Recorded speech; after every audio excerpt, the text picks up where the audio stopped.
Podcast Season 3. Available wherever you download your favorite podcasts. Tonight's broadcast is brought to you by Average Joe's Eatery. Average Joe's, where we want your experience here to be a happy one. 3501 Trout Lake Road. Good evening, friends, and welcome inside North Bay Memorial Gardens as you are watching Battalion Hockey here on the Frontline broadcast. Tonight's matchup features the Hamilton Bulldogs braving the elements as they make their way into North Bay to take on the Central Division leading North Bay Battalion. I'm your host, Derek Lindeman, and today's pregame show is brought to you by... The pregame show is brought to you by La Huerta Imports. Family owned and operated since 1995. Visit lahuertaimports.com for more details. The Hamilton Bulldogs come in tonight kicking off a 3-3 northern swing as they'll be in Sudbury tomorrow evening before making their way up to Sioux to take on the Greyhounds for a Saturday evening contest. And the Battalion, even with the weather being so blistery and snowy outside, they're right comfortable here in Memorial Gardens as they've won 9 straight here on home ice as they look to make it double digits. Bringing in now Ben Sargent. It's been a wonderful couple weeks here in North Bay as the Battalion have been putting the goals up on the scoreboard. We saw 7 in the last 2 games. Yeah, and the big thing with the Battalion is you talked about them being 9-0 recently in home games. They're also 5-0 in general in the last 5 games. And we talked about this 8-game kind of this 8-game stretch between now and when they play Windsor on the 26th. And right now they're doing what they need to do. They're 5-0 in that stretch, and the thing is, like, they haven't played their best hockey. They haven't played a full, complete 60 minutes yet, but they've been finding ways to get things done, and they've done it against the teams that they need to beat. And last game, that Sunday afternoon contest, Battalion didn't really get going until about 5 minutes left in the second period, with Ty Nelson picking up a pair of power play goals. And then the third period, it was the Kyle McDonald show as he scored that natural hat trick. First natural hat trick for a Battalion player since back October 15th of 2015, and that was Zach Bratina that did it that night. So that's a rare feat, and Kyle McDonald was able to do it. He was out on a mission there last Sunday afternoon. Yeah, and McDonald's getting rewarded again. If you remember in that third period, Houlihan changed the lineups a little bit. He moved Ertl down to that second line. He moved McDonald up to the first line, and today they're going to stick with that top line of Bloom, Jackson, and McDonald, and he's on pace for 9 goals tonight if he keeps it up. But yeah, natural hat trick, as you said, in that third period. He looked absolutely fantastic when he was playing with them, and hopefully he's able to continue that play tonight. This will also kick off a 3-game weekend as they'll be in Mississauga tomorrow evening to take on the Steelheads, and then they'll return home for a Sunday matinee affair with their Highway 17 rivals, the Sudbury Wolves. 6 points up there on the board for the North Bay Battalion. You can't take any of those teams lightly, but you also can't be giving away crucial points. Yeah, and it's kind of interesting. I think if you look at between this game and Mississauga, the Battalion have not played that great on the road lately. We've seen how they've played against Sudbury on the road.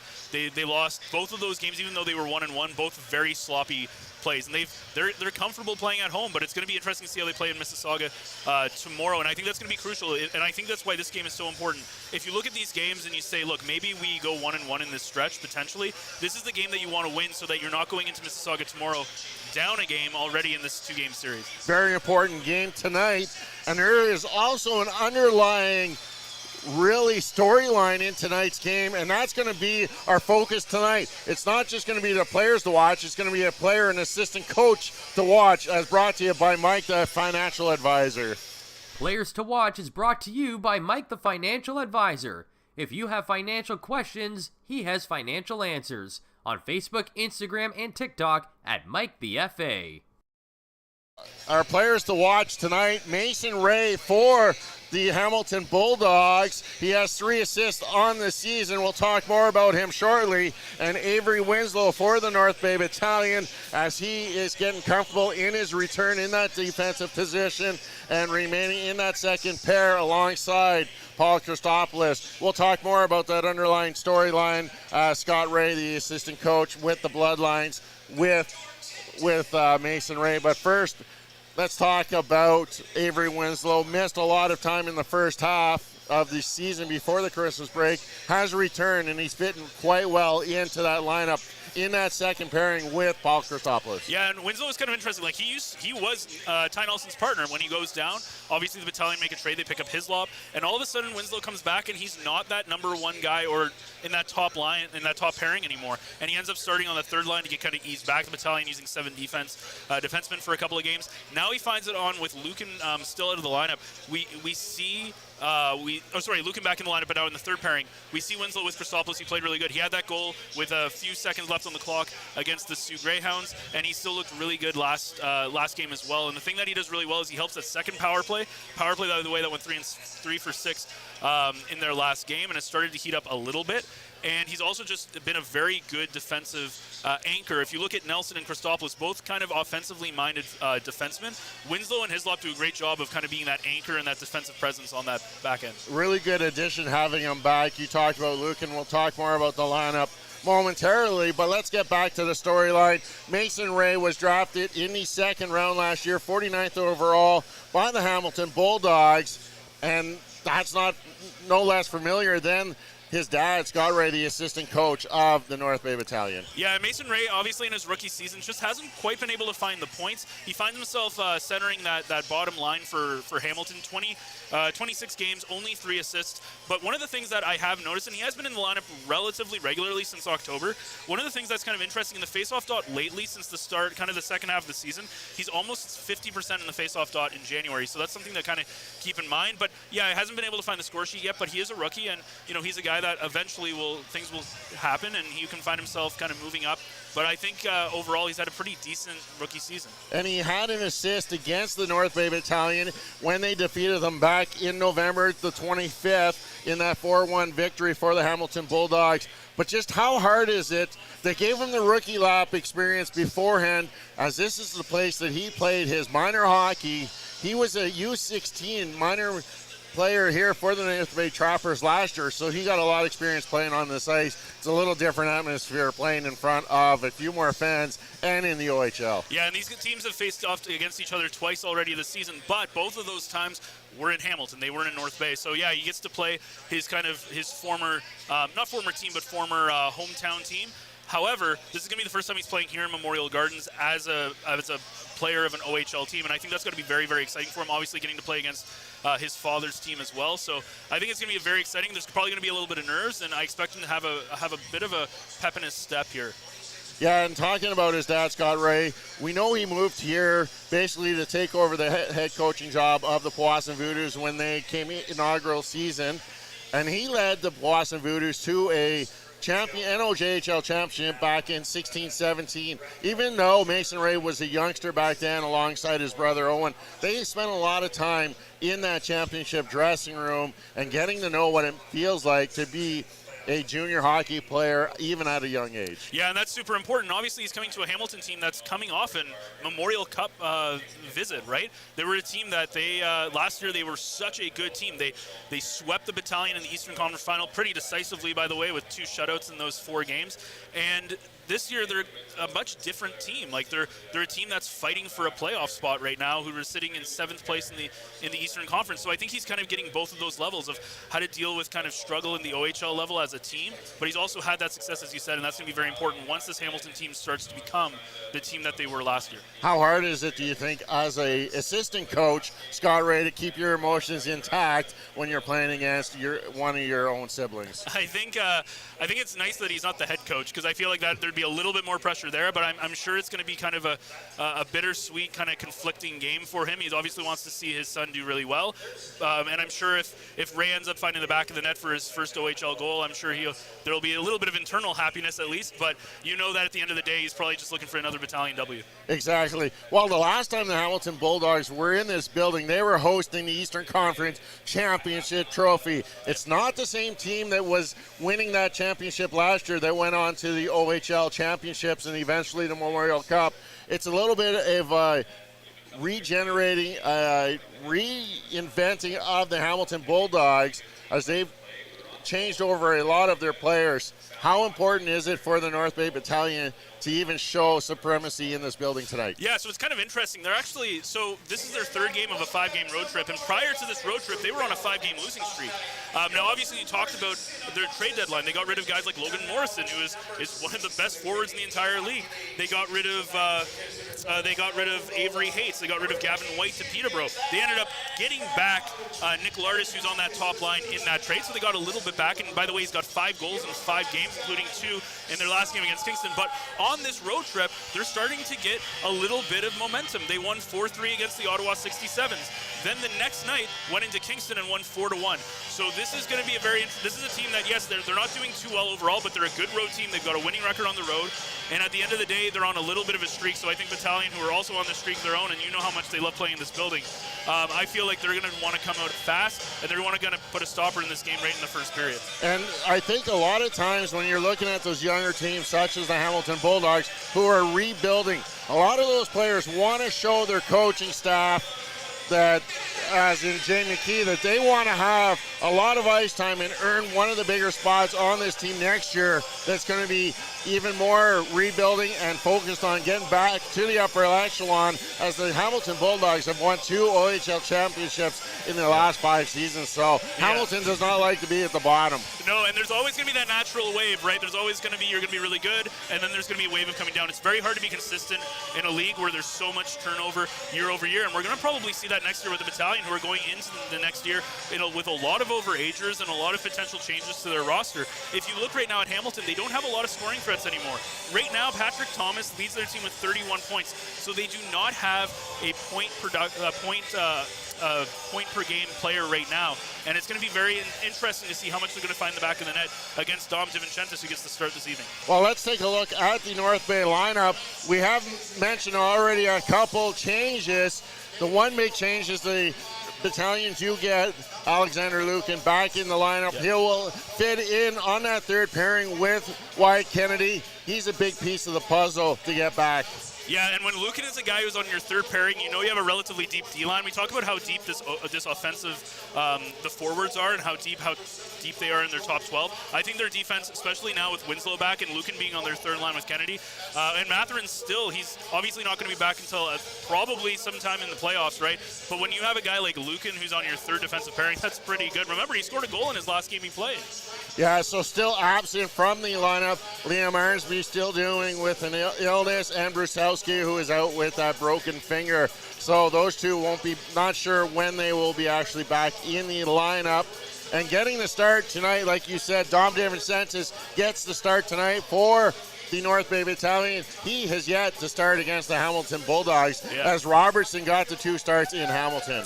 Yeah, so it's very interesting because, as you said, DiVincentis hasn't faced this team yet this year, and they're not the same team that the Battalion saw back in November. The interesting thing, when I came to the arena tonight, I was wondering who they're going to start in net. I thought they were going to start Robertson. When you think about the fact that they're playing tomorrow night, there's a really good chance that, I guess, Robertson will probably start that game. It's highly unlikely that Dom is going to get back-to-back starts here, but the fact that they're playing so well at home and they struggle so much on the road just shows how much Ryan Houlihan is really respecting this Hamilton team, who has started to kind of turn up, and we've seen them have victories against some of these really good teams that were, again, Ottawa and Kingston, who are both ahead of them in the lineup.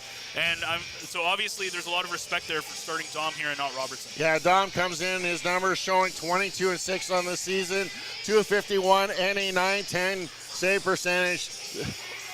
You could keep going on and on about how well Dom has been this year. He got the reins last year going into that final playoff series, unfortunately losing all 4 games to the Hamilton Bulldogs. And he's one of those guys that really the Battalion want to take them further this year and eventually get to that OHL championship. Yeah, you talk about goaltending.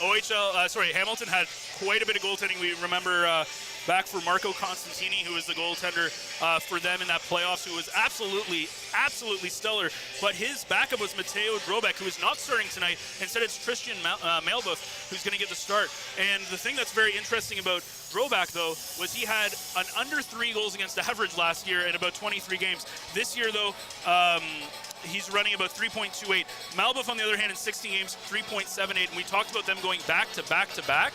The fact that they're starting Malbeuf tonight is kind of interesting that they're not going with they're not going the other way, because you know that those goaltenders are going to be tested in the next couple days. Well, I think a lot of it has to do with who the opponents are going to be coming up.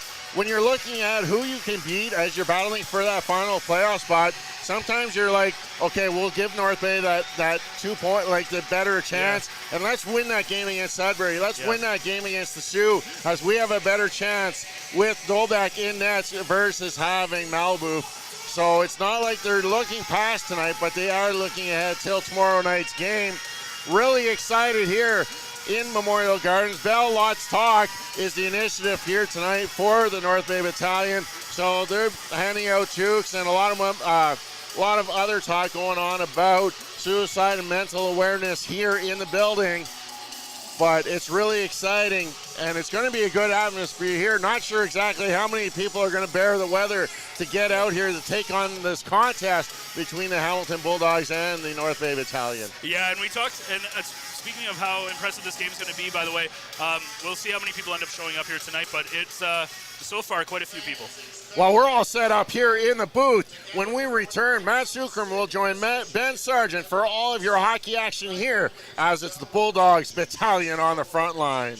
Meals are a special time for families to gather, share their day, and spend quality time together. Those dinners are made extra special when you add tropical produce found in the markets and grocery stores that carry La Huerta imports. La Huerta knows the importance of family, so they know which quality products make the best quality meals for your customers, whether it be Mexican Hass avocados, Brazilian figs, Ecuadorian red dragon fruit, or something just as exotic and special. To get your supply of the best tropical produce at competitive prices with brands buyers trust, contact La Huerta Imports at 705-752-1478. Community engagement is one of our core focuses at McDonald's. The key is finding the right people who are passionate about the same things we are, helping kids be kids. McDonald's proudly supports local organizations such as the North Bay Regional Health Center Foundation, Big Brothers Big Sisters, One Kids Place, the Children's Aid Society, and Ronald McDonald House Charities. Stop by McDonald's on 1500 Fisher Street, North Bay, to see how we can serve you and the community every day. Hey there, I'm Mike the Financial Advisor. When you strip it down to its core and you take away all the industry jargon, I help people solve financial concerns. So if you're concerned that you'll never save enough to retire comfortably, or that your kid is going to graduate post-secondary $40,000 in debt, or maybe even that life is going to take a really unfortunate sideways turn and somebody is going to have to open a GoFundMe page for you and your family, I can help you prevent all of those things from happening. If you want to see how, you can find me on Facebook, Instagram, and TikTok. Just do a search for Mike the Financial Advisor. You should find me.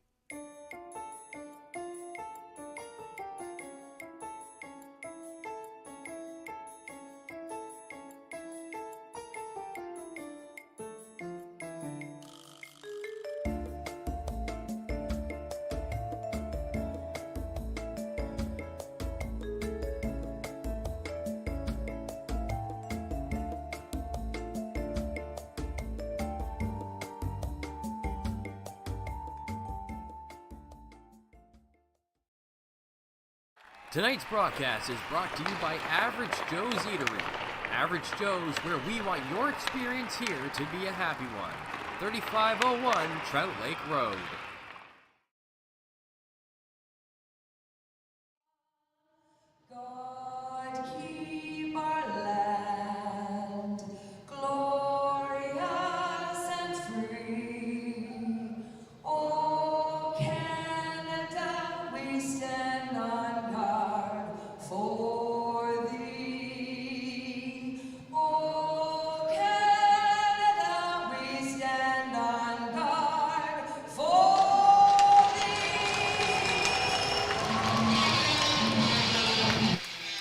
And we welcome you to tonight's contest between the North Bay Battalion and the Hamilton Bulldogs. I am Matthew Sukram, so pleased to be joined by Ben Sargent for tonight's game. Ben, the Battalion come in having won 6 in a row, but they are 1-1 against their opponents tonight in the Hamilton Bulldogs. Yeah, and this is a different Hamilton team, right? Like, you look at who they gave up. They gave up, obviously, the big name was trading off Logan Morrison to the Ottawa 67s, and it's going to be a bit of a different game. And again, you can see how much Ryan Houlihan, their head coach, respects the Hamilton Bulldogs tonight, starting Dom DiVincentis over in this game versus starting him in the Mississauga game.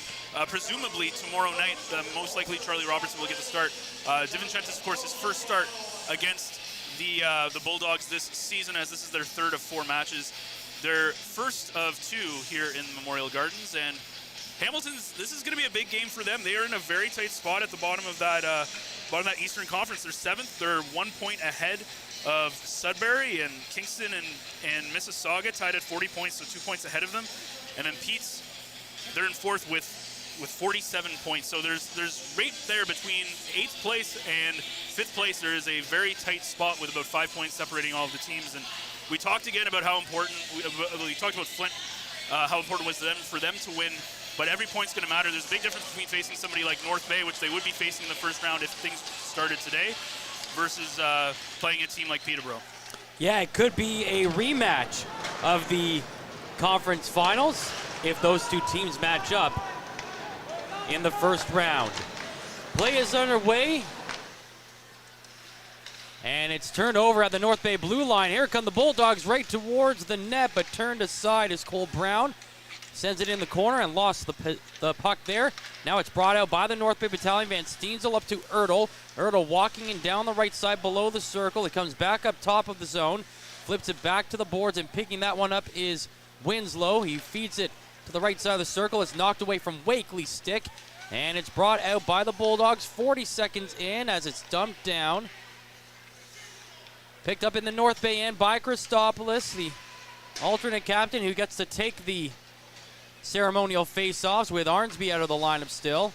He sends it into the Bulldog zone, and it's Kyle McDonald in the near side corner battling against a couple of players down there. Kyle Jackson trying to help him out. The Seattle Kraken draft pick has possession now. He carries the puck behind the net, tries to feed it into the corner. That one's knocked away and taken away by the stick of Ranver Gilshane, but he gives it right back to Jackson, who tried to center it for McDonald, but he whiffed on that one, and out of the zone come the Bulldogs. Down the other way, it's Patrick Thomas going into the corner. He gets knocked off the puck. McDonald has it, gets it back out to the neutral zone. Jackson has it now across to the right side to McDonald. Shot comes in, and it's wide of the net. Picked up on the near side boards, and Hislop has it. Hislop plays it around behind the net for Jackson. Jackson tries to come back down the near side boards. Knocked away from his stick, and the Bulldogs clear. Almost 2 minutes into this contest. No score yet as the Bulldogs send it all the way into the North Bay zone. The Battalion bring it right back up. Pass up ahead to Zito. Zito dumps it into the far side boards. In the corner. Still battling for it there. He switches spot with Tarasevich, but now Tarasevich gets knocked away from the puck. And the Bulldogs will get it out. Carrying that one out is Ben Buhold. He sends it into the near side boards. And it's knocked away from that area. Zito carries it back out. Got over the blue line, and then immediately it's taken away by Adrian Rebello. He gets it out of the zone. The Battalion knock it right back in. And now they're just standing at the blue line. They couldn't ever get over the line, so it's carried down the other way. The Bulldogs with a shot, and it's a save made by DiVincentis. And so that's our first stoppage in play. Over 2 minutes and 40 seconds in, but all that does is result in one shot for the Bulldogs. Yeah, and we talked about how important it's going to be for the Battalion to come off to a hot start. And we see Nelson getting into the action earlier in that drive, and of course coming off 2 goals last game. He started to heat up on the score sheet a lot, as he was just actually given an assist that was a couple of games ago that was given back to him this week. Yeah, I saw that. So originally he wasn't given the assist in the game. And then a couple weeks later, he gets an extra point out of that. I'm sure he won't complain. Yeah, the puck goes right into the bench, so we'll restart, and the faceoff will come into the Bulldog zone here. Well, we look at the Hamilton Bulldogs, and really their biggest scoring threat right now is that top line of Thomas Panwar and Lardis. Lardis, we talked about this in the pregame show, though, 5 goals in 5 games. That he's scored 3 on this road trip in his last 2 games as well, including 2 against Kingston. So he's kind of the scoring threat right now for the Bulldogs. Face-off won by the Bulldogs in their own zone. They feed it down the right side boards and get it out to the neutral zone. Making his way down the middle is Sahil Panwar. He sends it around to the near side boards, trying to get up to Moore. It's knocked away from his stick, and the Battalion send it down the ice. Skating into the zone is Earl. Feeds it in front to Wakely on the backhand. He can't bury it. Wide open, all alone in front of the net. And now there's a chance again. Shot tipped by Wakely right into the pads of Malbuff. Another chance by Earl in front of the net, and that one stopped. Picked up on the near side by Thomas. And he looks to get it out. It's stopped to the blue line now. Moore will try. He gets stripped of the puck. Here comes Van Steensel for the Battalion. And he fires it off the blocker of the goaltender Malbuff. It's back on the near side half boards for Ertl. Gives it to Christopoulos, who walks down the left side. Plays it down below the goal line. Back up to Ertl. The shot save made. Rebound right in front of the net and a shot wide. This line is coming to life here for the North Bay Battalion on their second shift. But now the puck is taken away by Thomas. And Patrick Thomas sends it down into the North Bay zone, and that line will change for the Bulldogs as the Battalion look to move the puck out of their zone. They try to get a pass up the ice for Procession. It's knocked away from him, out to the neutral zone. Back and forth it goes, and the Bulldogs get possession on the far side, and they make their way into the zone. Lawson Shirk is on it. He sends it in. A glove save is made by DiVincentis, and he holds on to it. 15:34 remaining in the first period. No score. Well, Tristan Malbuff getting 4 shots there in a very low amount of time. Wakely would love to have that chance back. What a pass by Ertl. Of course, Ertl moved down from the top line, and him and McDonald switching places, and he makes a beautiful feed instead of taking that shot. And Wakely had all sorts of time in the high slot. The Bulldogs very poor defensively in their zone so far in the first couple minutes of this hockey game. And what I have admired about this Battalion team is how quick they are. There's a shot coming in. Speaking of quick, quick shot off the draw, but the save is made there by DiVincentis. I was going to say how quick they can find those passes and move the puck up the ice, and that is one of their assets, I think, that they have to exploit deep into the playoffs. Yeah, and Earl's a guy that he's not very flashy when you can compare him to like Jackson and Bloom, but he can make some very, very good plays. He has a very high hockey IQ. Face-off won by the Battalion. They're looking to get it out of the zone. McDonald flips it up the glass, and it's all the way down the ice, trying to get up ahead to Bloom. He goes one-on-one into the zone with Grushnikov, but he is able to knock the puck away from that area. Now it's bounced off the boards and back into the far side corner. Bloom still battling for it back there. Coming into the play late was Gilshane, and he's able to get the puck out of the zone and down the ice. Dumped into the North Bay end. Nelson along the end boards kicks it over to McDonald. McDonald with a nice move below the goal line to free some space for himself, but his pass out of the zone is blocked. The puck now just trickling towards DiVincentis, and he holds on to it for a stoppage in play. 14:47 to go. Still looking for our first goal of the game. No score. Yeah, and you look at the difference between these two chances here, and the Battalion have done a great job in this first 5 minutes of putting a lot of pressure on Malbuff, who's had to look very sharp in the early going. Meanwhile, DiVincentis, 3 shots on goal, 3 glove saves. Pretty easy night for him so far. All of those shots are very easy for him to save as he was able to get a good look on them, and good pressure from the Battalion early on. Face-off one. That is Hokidanu taking the shot, and that's wide of the net. Picked up by North Bay, and they come down the ice. It's Petrov down the left wing, over the blue line. Takes a shot, save made. Rebound chance for Cito. Pass back across the right side, and it deflects off Tarasevic and goes wide of the net. Wow, that was, again, some good sneaky play in close, but they just could not direct that puck to the open part of the net. 14:15 remaining in the first period. No score, but the Battalion have had a couple of big chances early on. Still inside the neutral zone. Okidanu has the puck, and he sends it down the ice, and it will be icing called. It looked for a second like Bujold might have had a bit of a step ahead of Kennedy, but the officials give Kennedy the benefit of the doubt. One of the things I've noticed is that Hamilton seems like a little step behind defensively. The Battalion have had a lot of chances where they have had so much time to be able to make passes, make plays, and the Bulldogs are doing a really bad job in front of their own net. They're allowing a lot of opportunities in the slot area, and Malbuff's very, very lucky that some of these sticks aren't getting on those pucks that could result in some goals. Face-off won by North Bay in the offensive zone. Pass across to Nelson. The shot coming in, and it's blocked by the pads of Malbuff as it's now in the near side corner. Bit of a scrum in that area. Couple of guys on both sides still digging away at it. It finally comes free, goes to the far side boards. Nelson is there to pinch in. and he tried to lift it up and around the defender, but it goes off the glass and out of play with 13:39 to go in the first period. Still no score. If you're Ryan Deland, you got to be really happy with your team. Of course, we talked about it in their last 2 games, once against Sioux and once against Flint.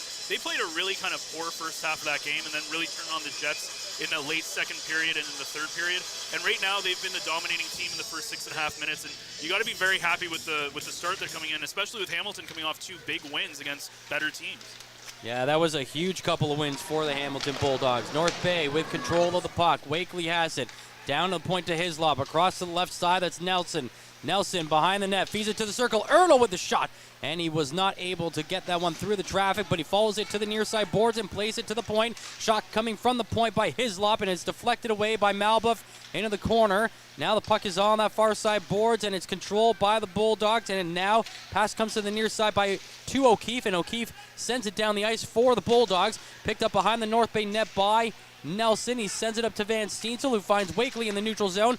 Pass across to Nelson, back to Wakely on the left side. Goes to the middle, fans on the shot. Now the puck's in his skates. He gets it over to Van Steensel. Van Steensel whips that one high, and it's off the glass, but it remains in play on the boards. Now down to Winslow at the near side point. Sends it across to Ertl in the middle. Ertl skating in. The shot save made by the goaltender Malbuff. And there was a big rebound there, but the Battalion were retreating off the shot. So that allows the Bulldogs to bring it down the ice. And they get a shot in on DiVincentis, who just kicks it away easily. And now the puck is up to McDonald. Check that. To Jackson, who tried to find McDonald in the neutral zone. That didn't work. And now the Bulldogs coming in all alone. It's Thomas, but he gets denied. Not sure if DiVincentis got a piece or if he just backhanded the puck wide on that partial breakaway. But the Battalion get away with one there as they clear it out quickly. 12:10 to go in the first period. No score. The puck is shot back into the zone. DiVincentis sends it down the ice for the Battalion. It's corralled in the Bulldog zone. They push it to the neutral zone. It's picked up there by Jackson of the Battalion. He plays it back to Christopoulos. Across to the near side to Winslow. Now back across to Christopoulos. He will carry it out down the middle of the neutral zone. His pass up the middle is blocked, but the Battalion get the puck right back off the stick of Lardis, and it's Bloom who dumps it in to the Bulldog zone for North Bay. Sent around to the near side corner, that's Jackson. In behind the net and along the end boards, Bloom sends it to the point. Kennedy's shot comes in, and the save is made by the goaltender Malbuff, kicking that one away. 11:30 to go in the first, no score. Well, the best chance there for the Hamilton Bulldogs earlier. Jackson was the lone back checker on that, and clearly way too much time in front of the own net for the Bulldogs, and Battalion ain't gonna get away with it. Wakely also, if there's any justice in this world, I'm sure Wakely will get a much better chance. He's had a couple of really good opportunities that he just hasn't been able to corral the puck, and we didn't bring the head today, so that's probably why. But Wakely's been a little snake-bitten where he's had some really great opportunities in those last few games and just hasn't been able to corral it on his stick and get a goal. He's got 3 points in the 2 games against the Bulldogs so far this season, a goal and 2 assists. Puck picked up by Zito as he carries it into the Bulldog zone. Centering pass, but Tarasevich's shot just goes wide of the net on the near side. Picked up there by Petrov. He fires it across to the right side to Nelson. Nelson fakes the shot. Now he walks all the way in, going in behind the net. Nelson bumped into the boards, gets the puck back, sends it to the middle to Zito. Zito coming down the left wing side, plays it back behind the net to Petrov. Petrov works it back in the corner, looking for, looked like Lukin back there, but it's knocked off his stick, and now the shot comes in. Check that was Zito back there. And now Zito is back into the North Bay zone. And it's Lukin and Zito battling for the puck in the near side corner. Lining up against Panwar. Knocked away from his stick. And it's brought down the other way. Zito now to Petrov! The shot goes off the post, or maybe right off the corner of the crossbar there. But what a seeing eye shot from Petrov, and he just missed. He certainly had the goaltender Malbuff beaten, but the puck stays alive and play continues. Almost 10 minutes gone in this first period. There's still no score.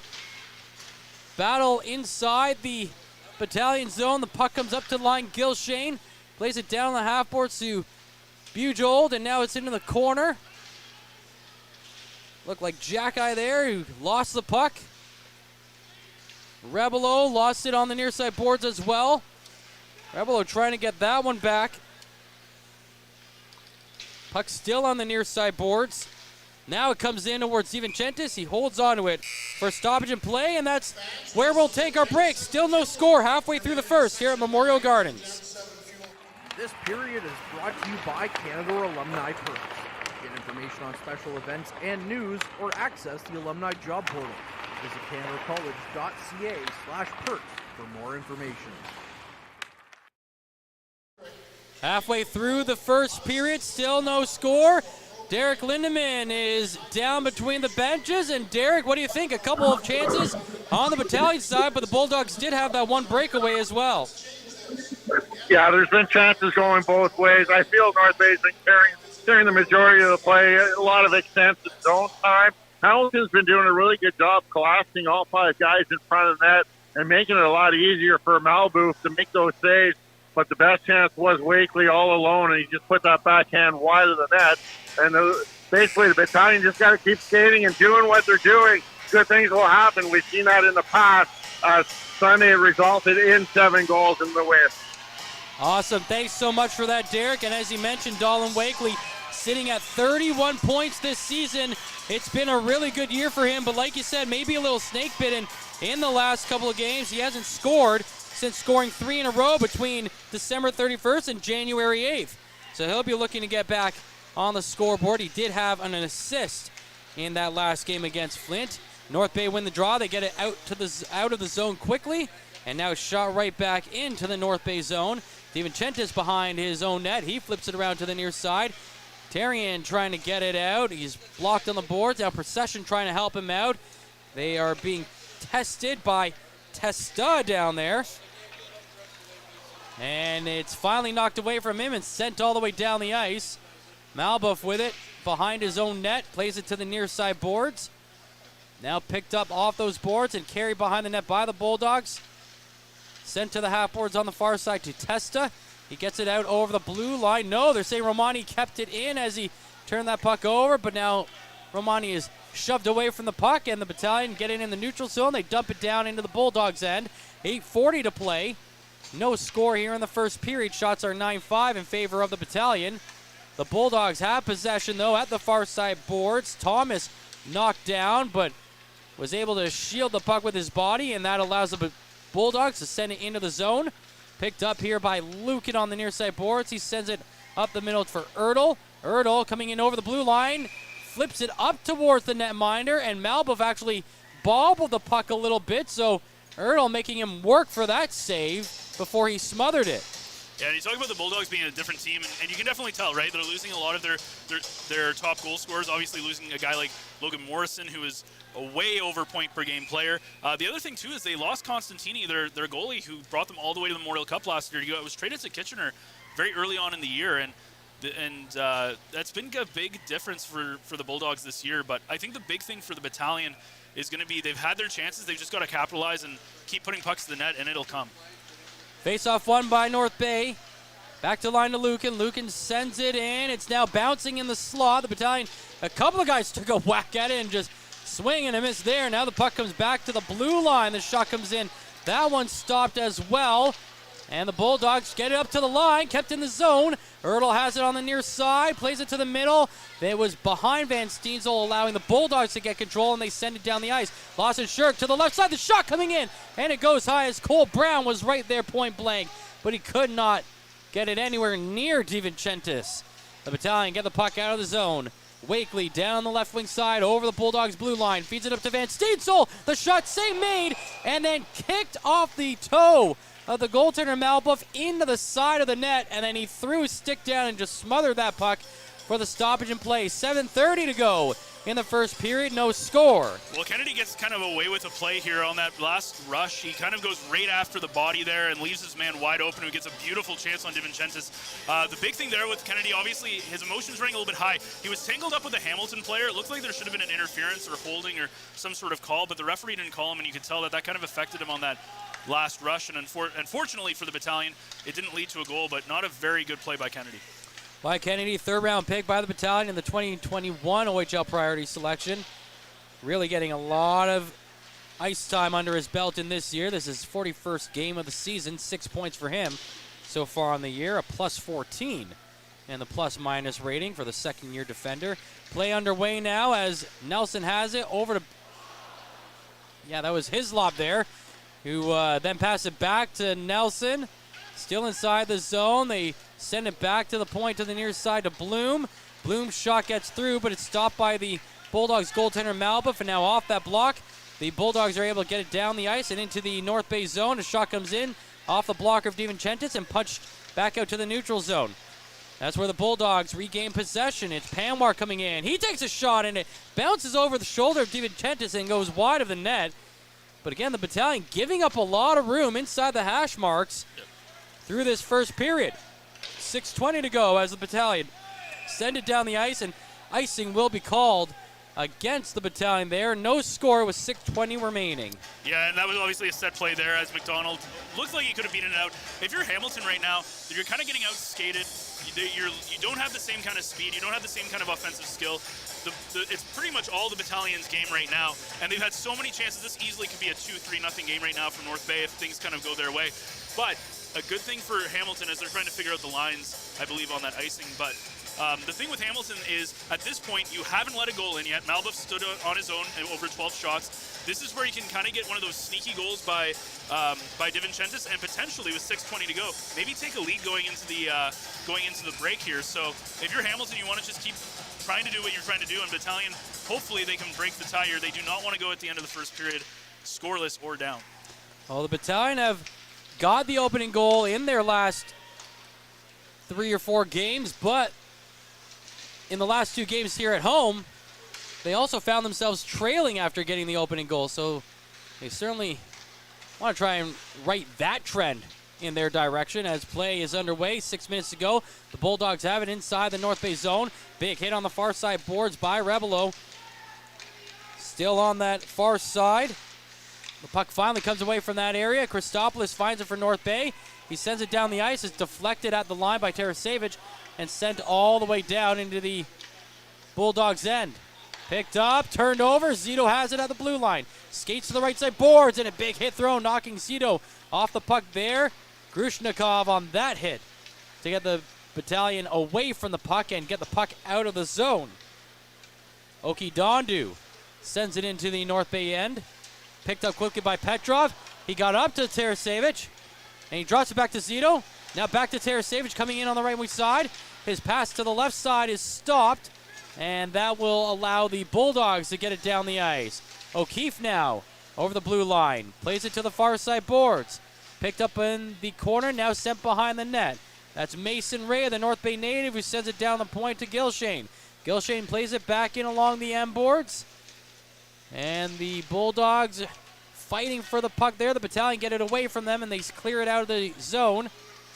5 minutes to go in the first period. Still no score. 12 shots on net for the Battalion. 7 for the Bulldogs as they hold the puck behind the net. That's Noah Roberts there. He sends it down the left wing for Mason Ray, one of our players to watch tonight. Ray going into the corner, sends it through the slot, and it's knocked away to the near side. Picked up by the Battalion, and they've got a 2-on-1 going the other way.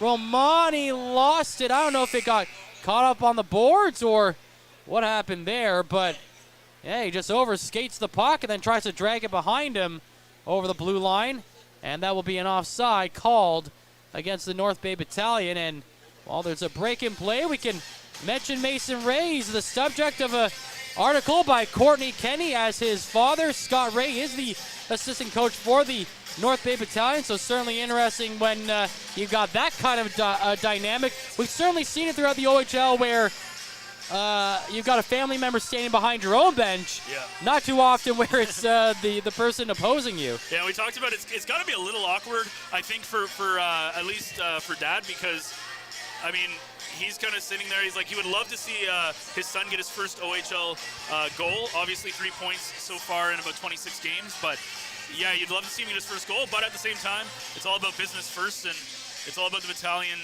winning this hockey game. And so far, if they keep playing the way they should, and they should eventually come away with a victory, hopefully, as they've dominated this first period. 4:10 to go in the first period. No score. And the Bulldogs moving the puck into this zone. They're trying to get it towards the front of the net. Banneker is knocked down, and that will be a penalty coming up against the North Bay Battalion. A shot comes in. It's stopped by DiVincentis. So with exactly 4 minutes left on the clock in the first period, the Battalion will be shorthanded first in this game, and it's Owen Van Steensel that's going to head to the box. Yeah, Van Steensel, as they cut into the center of the slot area, he just kind of gets beaten, and he goes in with his stick with a pretty blatant hook, and that one gets called. So it looks like the Battalion's #1 penalty kill will have to go up against the 9th-ranked power play of the Bulldogs. The Bulldogs here with 4 minutes left have a chance to break the deadlock here. Even though Battalions have had better chances, it's all about who ends up putting the puck behind the net. So we'll see what happens here. And the Battalion did have a short-handed goal in that game against Flint on Sunday. It was Tarasevich getting his 3rd short-handed goal of the season. The 11th short-handed goal for the Battalion as a team on the year. Here come the Bulldogs. Panwar, cross-zone pass to the far side to Thomas. Thomas plays it back up high to Donovan. Donovan back in the corner. Now back up high to Donovan again. Plays it to the left side. Shot comes in. That one stopped off the body of Christopoulos. Landis found the puck, but Christopoulos pushes him onto the boards and pressures him there. And that allows Landis to flip the puck up over the glass and out of play. What makes the Battalion have 11 shorthanded goals is the way that was a perfect example. Christopoulos moves that puck, and it's Zito right away who goes to that puck, and he's looking for that breakaway. And that's what the Battalion do. They use their speed. The guys like Petrov and Zito and Tarasevich, guys who can just go down and get these breakaways. And that's what they do when they have those guys right at the point, is they give those opportunities to get those breakaways, and they take advantage. Puck cleared out over the blue line into the neutral zone by the Battalion. Ertl had it. He gets hauled down going in over the blue line. And that allows the Bulldogs to gain control of the puck. 1 minute remaining on the power play for the Bulldogs with just under 3 to play in the period. The puck to the middle of the zone. Nobody's there, and the puck's going to actually get cleared over the blue line. So that's going to kill some time on the man advantage for the Bulldogs. And now they just carry it all the way back. I don't think Jay McKee can be too happy with the way this power play has looked so far for the Bulldogs. No, and the Battalion pressure, that's what they do. They force mistakes, and when you have a team that's a little bit younger, that can sometimes be really bad. And again, with the speed, they create opportunities. Speaking of speed, the puck is cleared again. Wakely was racing down the ice against Grushnikov, but Grushnikov is able to beat Wakely to the puck right behind the Bulldogs net with 15 seconds to go on the man advantage. No score as the Bulldogs are running out of time to try and take that lead with the guy in the box. The Battalion find the puck behind the net. Flip it up to the blue line to Moore. Moore shot in towards the net is blocked by Christopoulos and now cleared by Wakely up to McDonald. McDonald gets through the defense, takes a shot wide of the net. Rebound comes right back out in front, but it's knocked away by the stick of Malbuff. And that will allow the Bulldogs to get the puck out of the zone. 1:45 to go in this period. Again, back to 5-on-5 here. The puck is sent to the far side corner. Winslow battling for it. It's knocked around on the near side point. Gilshane keeps it in. He plays it around behind the net. That's knocked away by the Battalion up to Petrov. Petrov finds Jackson. 2-on-1 developing the other way. Jackson stops in the left side circle in the Bulldog zone, holding on to it, plays it over to Romani. Romani tried to cut into the middle, but he got knocked away off the puck by Bujold, and that is cleared by the Bulldogs, knocked right back in by Gilshane. Gilshane plays it to the far side boards, and coming out of the zone with it is Oki Dontu. He dumps it into the North Bay zone, picked up behind the net by Winslow. With 1 minute to go, he gets it up ahead to Jackson. Jackson and Petrov coming over the blue line. Petrov tried to take a shot, but that got blocked by Rebello. And now Rebello coming down the far side boards. He's knocked away from the puck. And that ends up on the stick of Jackson, who gets it out to the neutral zone. He finds Petrov, who dumps it in with 40 seconds to play. Still no score in the first period. And we are under 30 seconds to play now as the Bulldogs bring it ahead. Rebello fires it in. DiVincentis tried to play it behind the net, jumped over his stick and ended up in the far side corner. Played back behind the net. Ray is back there. Ray looking for it. Sends it around to the far side at the point. Grushnikov has it, sends it in. DiVincentis finds it right in his chest and holds onto it with 13 seconds remaining on the clock in the first period, no score. Well, if you're Hamilton, you got to be very happy with this period. Yes, there were times where you got outplayed. There were times where this should not be a scoreless game, but you're going to go into the break, presumably in the next 13 seconds with no score, and you got to be very happy with that. You got to take your wins when you can. This is a game that they're not expecting to win. You look at this, they start Christian Malbeuf in net, the kind of the backup goaltender. We have DiVincentis on the other side for the Battalion, but Hamilton going up with a scoreless first period, you got to be happy with that. And they have been outshot 12-8. Puck coming into the zone, into the North Bay end. Bulldogs are stopped at the line. 2 seconds to go as Zito and Tarasevic were racing down the ice. But time was against them there as maybe Malbeuf got saved by the bell at the very end of that rush there. So, no score through 20 minutes. Derek and Ben will break down everything we saw here through the first period at Memorial Gardens. You're watching the Average Joe's Frontline Game Day broadcast right here on the Frontline YouTube channel. Stay tuned. Average Joe's Eatery and Patio Bar is North Bay's only year-round lakefront restaurant. On the shores of beautiful Trout Lake, we have been serving delicious food and stunning views since 1999. Indulge in one of our delicious menu items or simply sit with a cocktail in hand and watch the beauty of Trout Lake before your eyes. Check us out online at averagejoes.net or visit us in person at 3501 Trout Lake Road, North Bay. As a Canadore College alumni, you have access to perks. Canadore Alumni Perks. This is a lifetime membership that includes special access to great offers, opportunities to get involved, and so much more. Graduates can access discounts and special offers from businesses and hotels locally, across Canada, and internationally. Get information on special events and news, or access the Alumni Job Portal. Keep in touch with Canadore's Alumni Office. Visit canadorecollege.ca/perks. Great things happen here. You rely on your vehicle to take you to the places that matter most to you. So bring your vehicle to the team you can rely on to keep it running at its best. Dave's Automotive Services. Whether you're getting your car or truck ready for the season with a tire change, making sure you're safe on the road with an inspection and certification, or doing your due diligence to keep your vehicle in tip-top shape with regular maintenance, Dave's Automotive Services has you covered. Expert troubleshooting, quality repairs, and time-efficient labor are the 3 stars of service you can expect when you bring your car or truck to Dave's Automotive Services at 411 Airport Road. Call 705-478-5544 and book your appointment today. The Frontline Podcast, Season 3. Courtney Kenny, Matthew Sukram, Derek Lindemann, Bob Coles, and Ben Long bring you closer to your favorite teams like never before. Covering everything to do with hockey in the North Bay area, exclusive interviews with the North Bay Battalion staff and players, expert analysis on the OHL, NOJHL, and more, and keeping you up to date on all things Voodoos, Trappers, Lakers, and more. It's a new season, it's a new adventure. The Frontline Podcast Season 3. Available wherever you download your favorite podcasts. Tonight's broadcast is brought to you by Average Joe's Eatery. Average Joe's, where we want your experience here to be a happy one. 3501 Trout Lake Road. And welcome back inside North Bay Memorial Gardens, where after 20 minutes of play, neither team has been able to find the score sheet, as it's a 0-0 tie between the Hamilton Bulldogs and the North Bay Battalion. One penalty in that period going to Owen Van Steensel for hooking at the 16-minute mark. Shots in the first period for the Battalion, 12 for the Hamilton Bulldogs, 9. Like I said, the only power play was for the Hamilton Bulldogs. They were 0 for 1 in that category. So let's take a look at the other 4 games going on this Thursday evening in the OHL.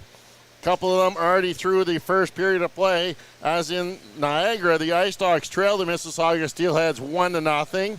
In Peterborough, the Petes and the Oshawa Generals are deadlocked at 1 apiece. Late in the first period, also just through one period of play, Windsor is trailing the Erie Otters by a score of 2-1, and just getting underway in Barrie, the Colts are hosting the Ottawa 67s. That game is still scoreless. Taking a look around the NHL on this Thursday evening, let's take a look at how the Canadian teams are faring. In Toronto, the Maple Leafs host the Winnipeg Jets. That game is scoreless with just 40 seconds left in the first period. Elsewhere, the Montreal Canadiens are deadlocked with the Florida Panthers. That game in the final minute of the first period as well. And just one other game to note, the Edmonton Oilers host the Tampa Bay Lightning. That game is a 9 o'clock start there in Edmonton. Earlier this week, the Frontline podcast got caught up with Kyle Jackson, the leading scorer of the North Bay Battalion, and he joins Courtney Kenny and myself, Derek Lindemann, on this week's podcast. Let's look back at that playoff run real quick before. Actually, I wanted to ask you before that. Last year, how tough was it? You were out for a long time with a long injury, but you still came back. You still put up the points. I mean, he had 30 goals in 45 games last year. That's still remarkable. What was it like, kind of being stuck on the sidelines for so long and seeing your guys, march on without you, kind of like that? Yeah, it's always tough to be watching the guys play, and especially when you're having such a good start like I was having. To go down with an injury is not fun, and it was a grind. It was a good two and a bit months, so a lot of work to get back. And then once I got back, the first couple games is always tough, getting the lungs going and all that. But it was great to get back to play with great players, Cozy and Russ. So they made it a lot easier on me, and then just to kind of build off of what I started with last season and just keep going. You kind of touched on it there a little bit, like getting the lungs going and stuff. What's it like kind of being thrown into the deep end? Not only are you back after so long, but here you are playing with two of the premier guys on the team and who've been going this entire time. Yeah, exactly. I just tried to kind of put my best foot forward in practice and in the gym to get ready as best I can, and nothing really compares to on ice cardio. A lot of guys will tell you that. So it's just you just gotta try your best, be smart with it, and just do what you can do. You yourself, though, of course, coming back at the right time and going on a playoff run. I mean, you were here before the pandemic, so you know what things were like. It wasn't the greatest here in North Bay compared to how things are going now. So what was it like for you as a player who had been here before and now you're one of the top 4 teams in the league in the playoffs? Yeah, now it's kind of feels like the new standard. That's the norm for us. We're going to be a top team. We're going to try to win our division every year. This is my last year, and that's kind of the norm for us this year. So, I mean, to be able to build a winning team was very neat to see. Danny and Uli and all of them to bring the culture back and kind of build something that is very special. And we're hoping this year is going to be a special year. Okay. How much you had a great run with the Ottawa Junior Senators back in 17-18, going to the RBC Cup. How much of that experience were you able to bring forward to this battalion run last season? Yeah, I that run was a lot of fun. It was probably one of my best years of hockey, if I'm being honest, playing there in Ottawa. So, just going far, like traveling the Brooks and playing all those games deep into the summer kind of thing was big for me because most guys don't play that deep into the season. Going into March, and so that was kind of big for me. And just leaning on my experience, my play, and kind of bringing it to everyone else on the team. And that's kind of the best way I could do it. On that kind of thing where you're talking about not playing so deep, I mean, last year you guys played almost until June. After having a season lost prior, was there a point during the playoffs where it felt like you guys were running out of steam, or did that not cross your mind until after everything was said and done? Yeah, I think obviously you get a little bit tired. That's just kind of the norm, I guess. But you're playing such big games and special moments that you're not really thinking about it. I mean, I know afterwards I didn't really step on the ice for a good 2 weeks, so that was nice. But during it, you just kind of think about what you can do to help the team win at that moment, and then afterwards you take the rest. Well, on a personal side of things, of course, something kind of happened over the summer. Somebody saw their name called in the NHL draft by the Seattle Kraken. How special was that for you to finally get drafted after kind of being passed up the first time? Yeah, it was unbelievable. Especially by Seattle, great organization, new team. So that's very neat. Yeah, like you said, missing the first draft was tough. COVID hurt that a lot, hurt a lot of guys. So that was just kind of not going to affect me, and just keep playing my game. And I improved a lot over that COVID summer, and then just play the way I could play, and I knew good things would happen. How strange is it too? Because I mean, with the Kraken being a new team, it's not like any one of you guys who were drafted grew up a big Kraken fan, right? Like, Yeah, how yeah, strange exactly. is how strange is that to be like, okay, I'm going to Seattle now, a team that didn't exist until a couple of years ago. Yeah, exactly. It's weird, but at the same time, it's really cool because it's an expansion team, and not many guys can say that they've been a part of Seattle's organization, right? They only have such limited guys, so that's probably one of the best parts. And everything's brand new, all the facilities, so it's awesome to be drafted by an expansion team. How And that was Kyle Jackson joining Courtney Kenny and myself, Derek Lindemann, on this week's episode of the Frontline Podcast. You can now get that wherever you download your podcast, whether it be Spotify, YouTube podcast, or Apple podcast, or you can even see the whole episode on the Frontline YouTube channel right where you're paying attention to this game, as it is still scoreless 0-0 through 20 minutes of play. Now let's bring in Ben Sargent after you've been waiting here patiently to get on. How did you feel that first period went? Yeah, it was kind of an interesting first period. I think that was probably the best first period the Battalion have played in their last few home games. When you talk about, there were a couple of times where Hamilton kind of had a good couple of chances, but for the most part, the amount of pressure that the Battalion put on Malbuff and the rest of the Bulldogs, I think they just were the better team in that period. And I think Hamilton's very lucky to come away with this being a 0-0 hockey game, especially considering that probably like that first half of that period when there were so many chances. Wakely had a beautiful chance. Earl got, I believe it was Earl got one right off the, or Petrov, sorry, got one right off the post. It kind of looked from up here that it might have went in, but I guess not. It went right off the post. But yeah, it's been kind of one of those games where the Battalion have done everything right for the most part, especially offensively, and just haven't been able to find the back of the net. Yeah, it seems like all four lines tonight have been clicking so far for the North Bay Battalion. They got their feet moving, making their some passes. Each line has had a glorious opportunity in the first period. Hamilton just doing a job of all five guys basically collapsing in front of Malbuff and clearing those rebounds out a dangerous way. Yeah, they got a lot better. At the very beginning of that period, they were really bad at keeping the slot wide open, and that was something that actually the Battalion did not too well on the other side later in that period. But as the period got on and they got better, their defense definitely got better, and that's the biggest difference between them last year being a Memorial Cup team and then this year is the amount that they're not just their goaltending, but their defense has changed. And you can tell that they've given up a lot of pucks in their own zone. They haven't been taking away the passing lanes too well, but they have started to get more comfortable later on in that period. The Battalion, on the other hand, defensively, though, there were a couple of times Kennedy got caught cheating, almost got a goal, almost got scored on. So there have been a couple of times where the defense has been a little sketchy, but for the most part, I would say about 90% of this period, it's been the Battalion dominating the Hamilton Bulldogs. Yeah, it's almost like the Battalion did get a couple times. One time I recall Kennedy trying to chase that hit and leaving his man open. Devin Sanchez hasn't really made any really difficult saves. There's been a couple good looks, just the Hamilton Bulldogs have been missing the net a few times. Yeah, and I would say that the Battalion have had a lot better looks than especially when you look at like Wakely and Petrov and a couple of these like really right there in Van Steetsel had a couple of good ones.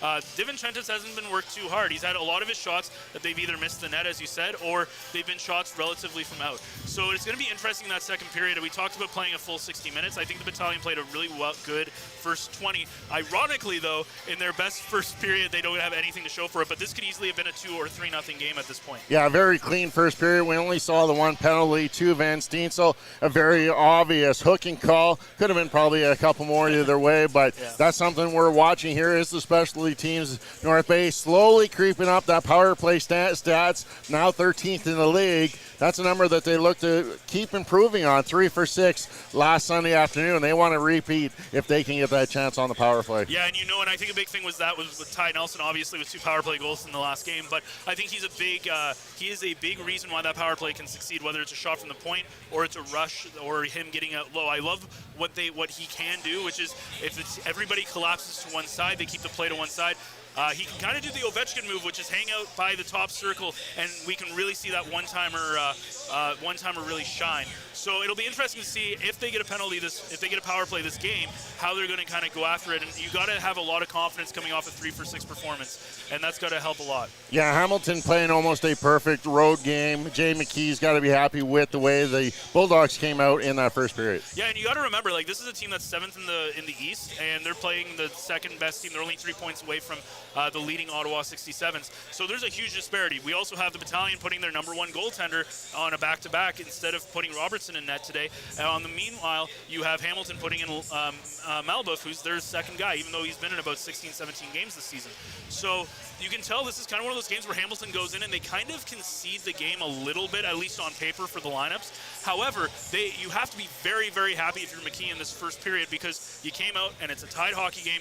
You played relatively well. You had a couple of great chances. And now the question is, who's going to find the back of the net first? And at this point, it wouldn't surprise me if Hamilton does, just because it feels like that's the way this game's going. Well, that's exactly what we're waiting for, is that first goal of the game here at Memorial Gardens. When we return, Matt Sucrum will rejoin Ben Sargent here on the Frontline broadcast as it's the Bulldogs taking on the Battalion, and it's scoreless 3-1.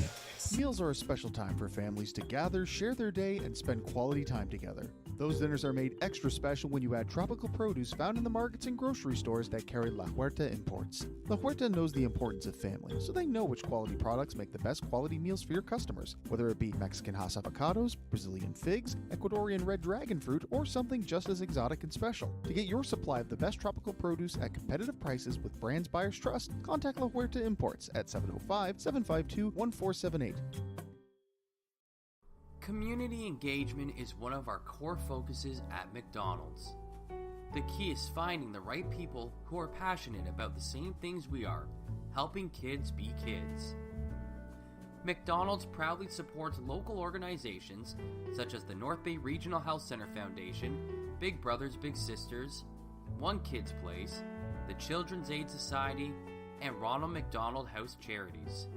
Stop by McDonald's on 1500 Fisher Street, North Bay, to see how we can serve you and the community every day. Hey there, I'm Mike the Financial Advisor. When you strip it down to its core and you take away all the industry jargon, I help people solve financial concerns. So if you're concerned that you'll never save enough to retire comfortably, or that your kid is going to graduate post-secondary $40,000 in debt, or maybe even that life is going to take a really unfortunate sideways turn and somebody is going to have to open a GoFundMe page for you and your family, I can help you prevent all of those things from happening. If you want to see how, you can find me on Facebook, Instagram, and TikTok. Just do a search for Mike the Financial Advisor. You should find me.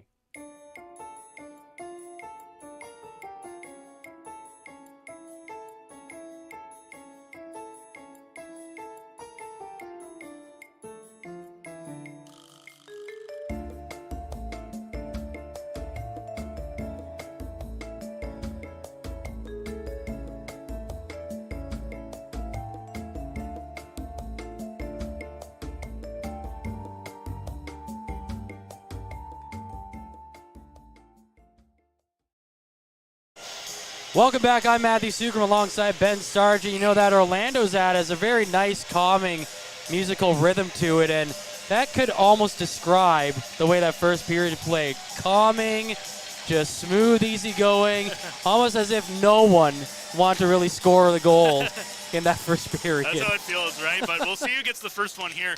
Battalion had their chances. I think they had a little bit more than Hamilton, but we'll see what happens here in the second. Second period underway.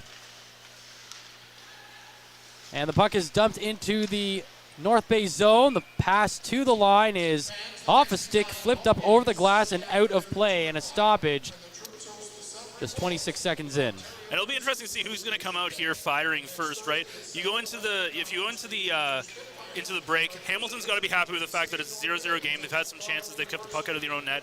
If you're the Battalion, you got to be disappointed with the fact that it is a 0-0 game and that you didn't score at least 2 or 3 with the amount of opportunities that you had. And you know that there's going to be a little bit of a fire underneath them to get going, especially considering that they are the better team and they need to start playing like it. Nelson sends the puck out of the zone to Bloom. Bloom off the boards, could not chip it into the Bulldog zone, and it's taken away by Donovan, who tries to clear it. It's stopped by Nelson at the line. Nelson twisting, turning through the defense, in on net, and it's stopped by Malbuff. What a play by the by the defender, Nelson. taken in the third round by the Seattle Kraken, and it's plays like that got to excite that Kraken front office staff. Well, it's the reason that he was a first rounder in the OHL draft. A great job of keeping that onside by knocking the puck down. Then he, of course, always willing to make that rush, and obviously almost has a great scoring chance. Unfortunately, because he's coming in from such a tight angle, Malbuff has an easy way to cover all the net there, but Nelson doing a good job. And again, when you notice when this team's kind of down, it's Nelson who tries to put this team on its backing and provide a spark. And offside go the Bulldogs, and to that note, it was Nelson who went into the box for a double minor against the Flint Firebirds. The Firebirds scored on both ends of that double minor to go up 3-2 at that point, I believe, or might have been even 3-1. But, and then it was Nelson who would come out of the box and score a big goal to tie the game later on. Yeah, he ended up getting 2 power play goals in that game, and Nelson's, I felt at the beginning, kind of near the end of by the Christmas break, he wasn't as aggressive. He was kind of being a little bit more conservative, but he started to become a lot more aggressive in the last few games, and you can see it on the score sheet. 49 points through 40 games for Ty Nelson, and always looking to add to that as the play is underway in the Bulldog zone. It's deflected off his stick and sent all the way back into the North Bay end. DiVincentis chasing it, and he almost played it into his own net. It went off his stick, kicked off his skate towards the goal line, and then he recovered quickly to make sure the Bulldogs did not get the cheesiest of cheesy goals there. But now here comes Winslow, and that ain't cheesy unless you're talking about Swiss cheese in the Bulldogs net. Winslow puts it right through Malbuff, and it's a 1-0 lead for the North Bay Battalion. One of the things with the Battalion is a lot of their shots have been decent, but they've all been kind of low, and they haven't been extremely high-quality shots, except for the one shot Petrov had that went off the post, and that was Winslow. Obviously, last time he scored was against the Greyhounds with less than a minute on the clock to give them a 5-3 lead going into the third. And Winslow with a really nice shot, and that's going to be the big key, is getting it up high on Malbuff, who covers the lower part of the net very well, but struggles with at least the blocker side, and that's exactly what Winslow picks. And look at that. What a great way to keep the Battalion 1-0 here so far, as the goal's still not on the scoreboard, but as it looks like they're waiting a second, but still a way to get a 1-0 lead for the Battalion. That's huge here in the first minute or so, in the first 2 minutes, I should say. And the fact that the Battalion struggled and then or outplayed them in that first period, couldn't score, and came out and got an early goal here, I think that speaks volumes.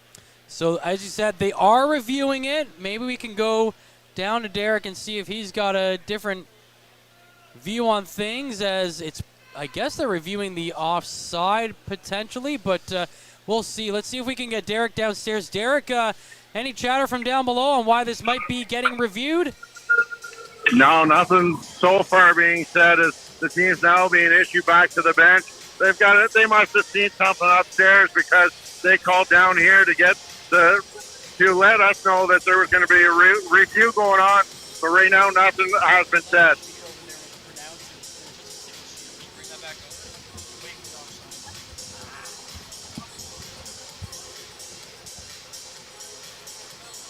Yeah, so Derek, I guess they are looking at it as potentially being an offside, but I mean, if it's not, what a big time for Winslow to step up and find the back of the net if this does count. Yeah, that would be 2 goals in as many games as you scored Sunday with that 1.5 seconds remaining in the first period there, the other game. And it's just curiosity how, again, picking him as the player to watch tonight for the North Bay Battalion. Teams always find a way to come through. Are you hearing anything from either of the coaching staffs in terms of they want their players to pick the energy up a little bit? Because really from the beginning of the puck drop, and it's going to be no goal. So we'll see if we get an explanation. But I was just going to ask about, are the coaching staffs asking their players to pick the energy up at all down there? No, it's been pretty quiet on the benches. Not really even chatter between the two games. So pretty much things are just pretty quiet down here at ice level.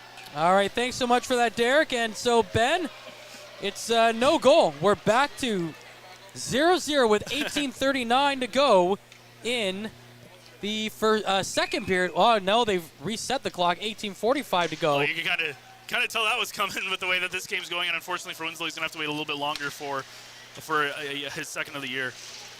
So, yeah, let's reset here. Still no score. Lots of time left here, as really the second period just getting underway.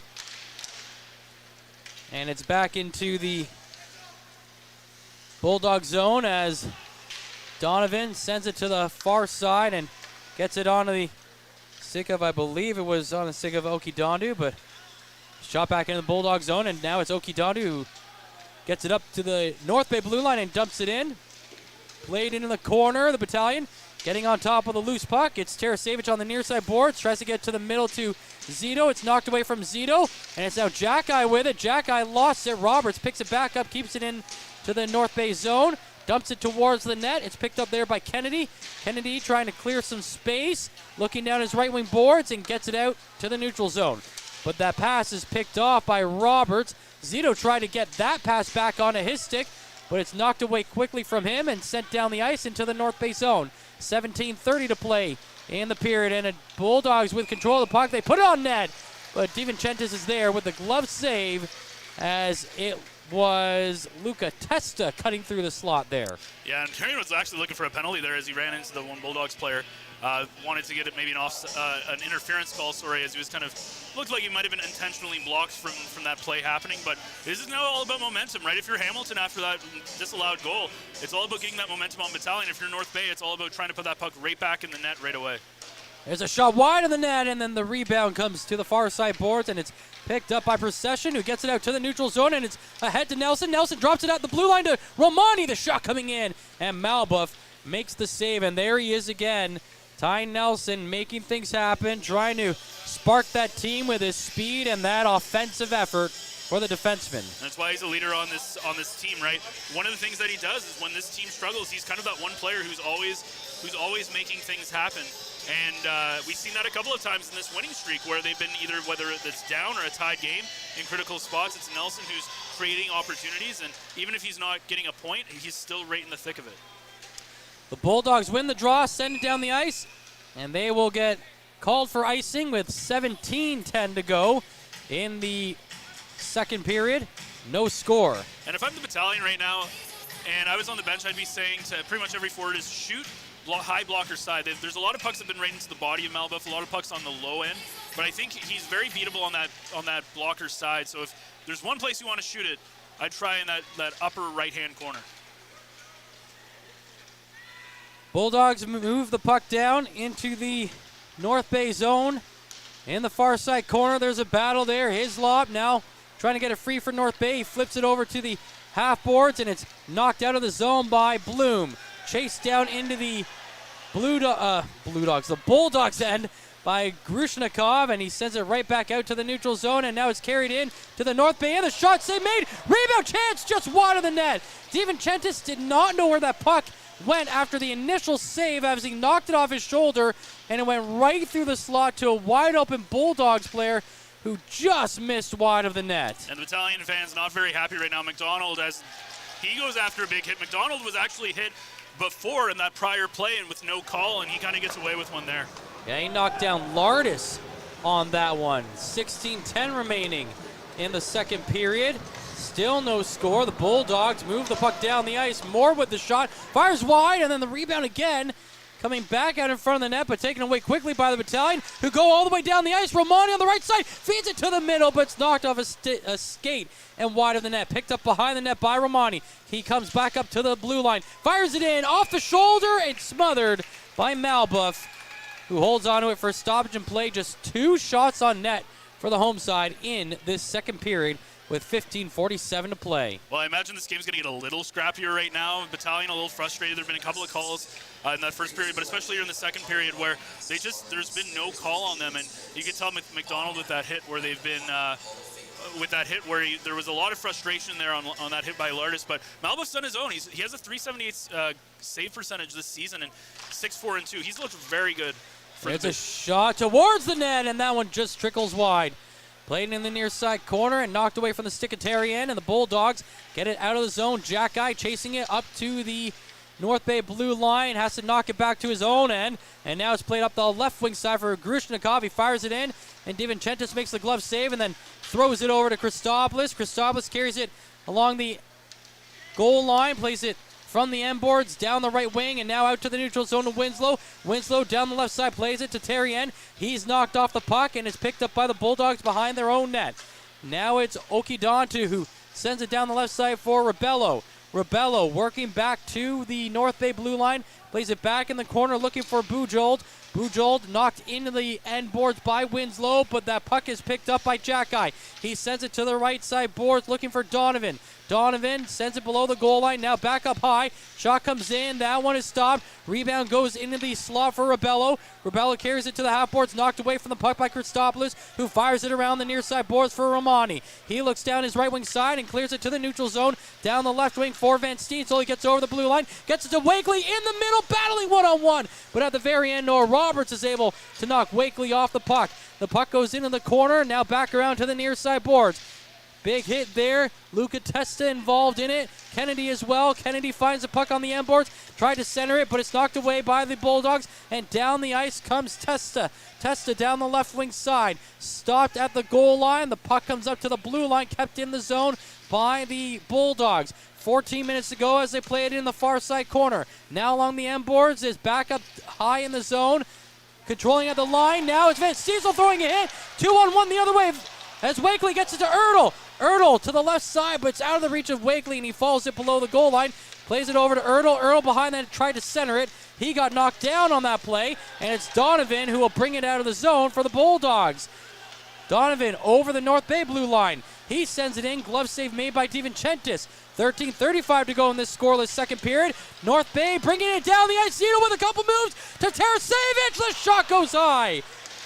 Pasquale Zito showing off the puck handling skills as he brought it into the Bulldogs' end and tried to set up Tarasevic, but it didn't work.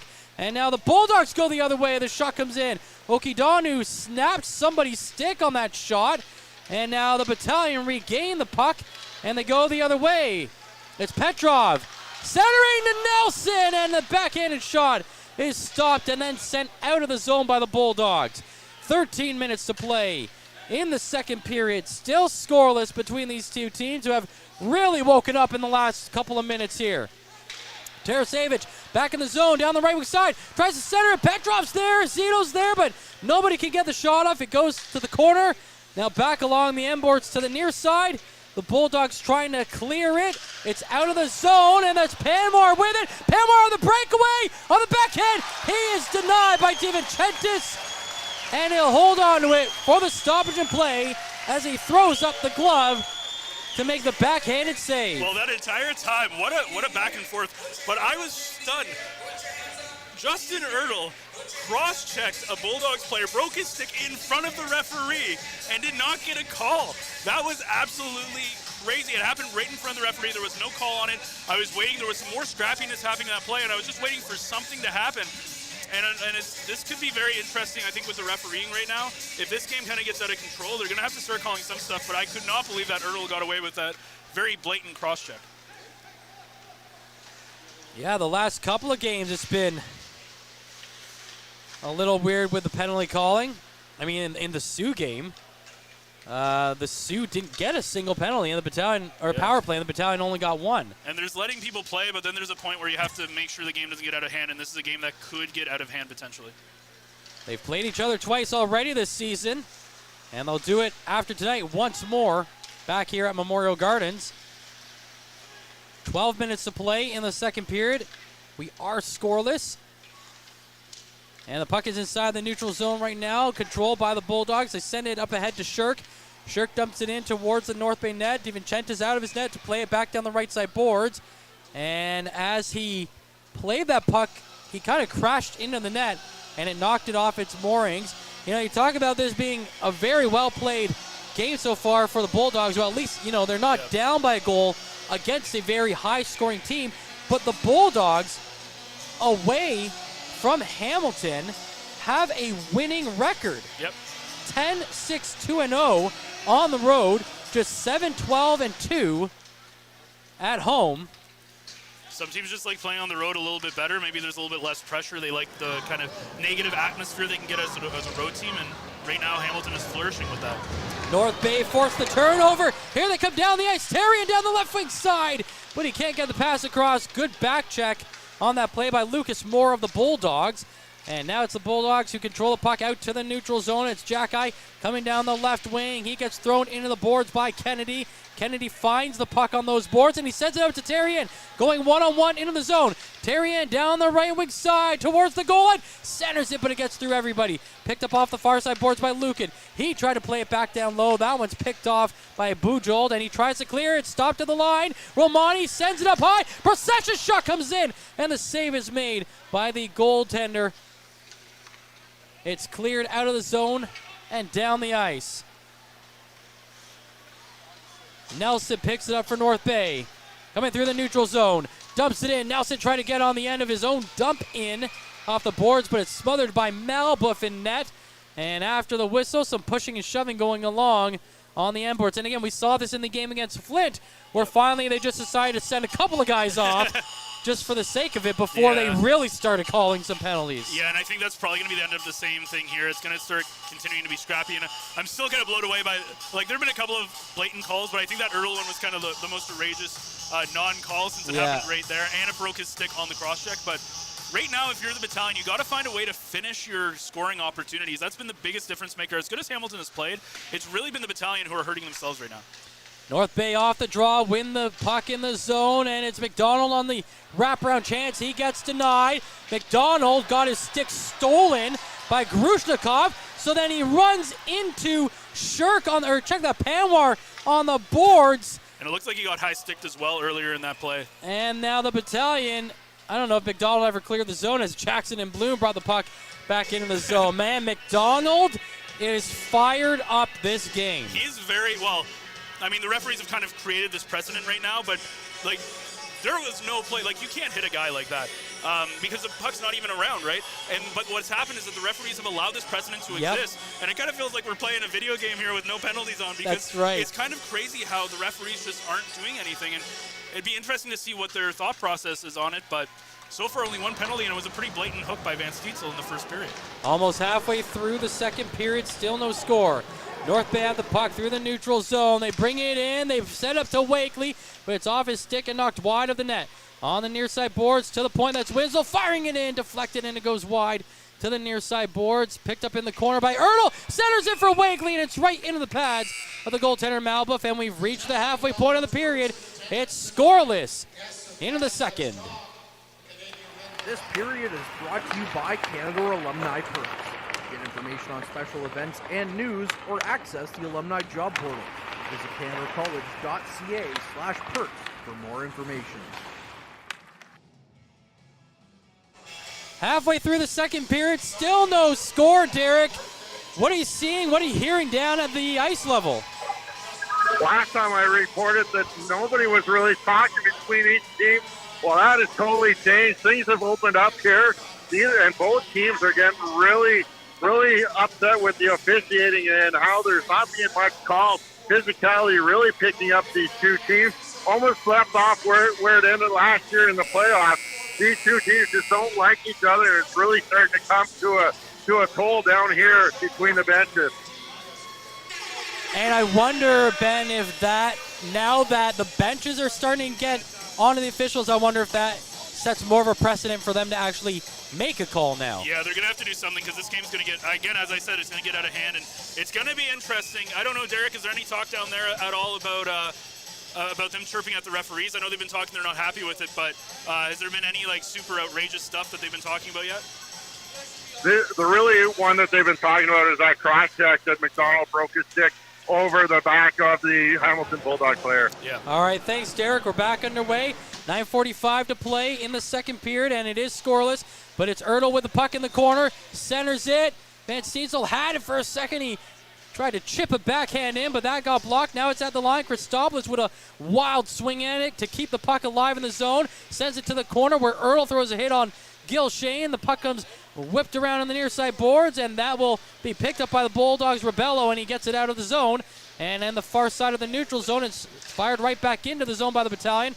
Bulldogs pick it up. They send it all the way down into the other end, and that is where it is found by Christopoulos. He sends it down the right wing for Ertl.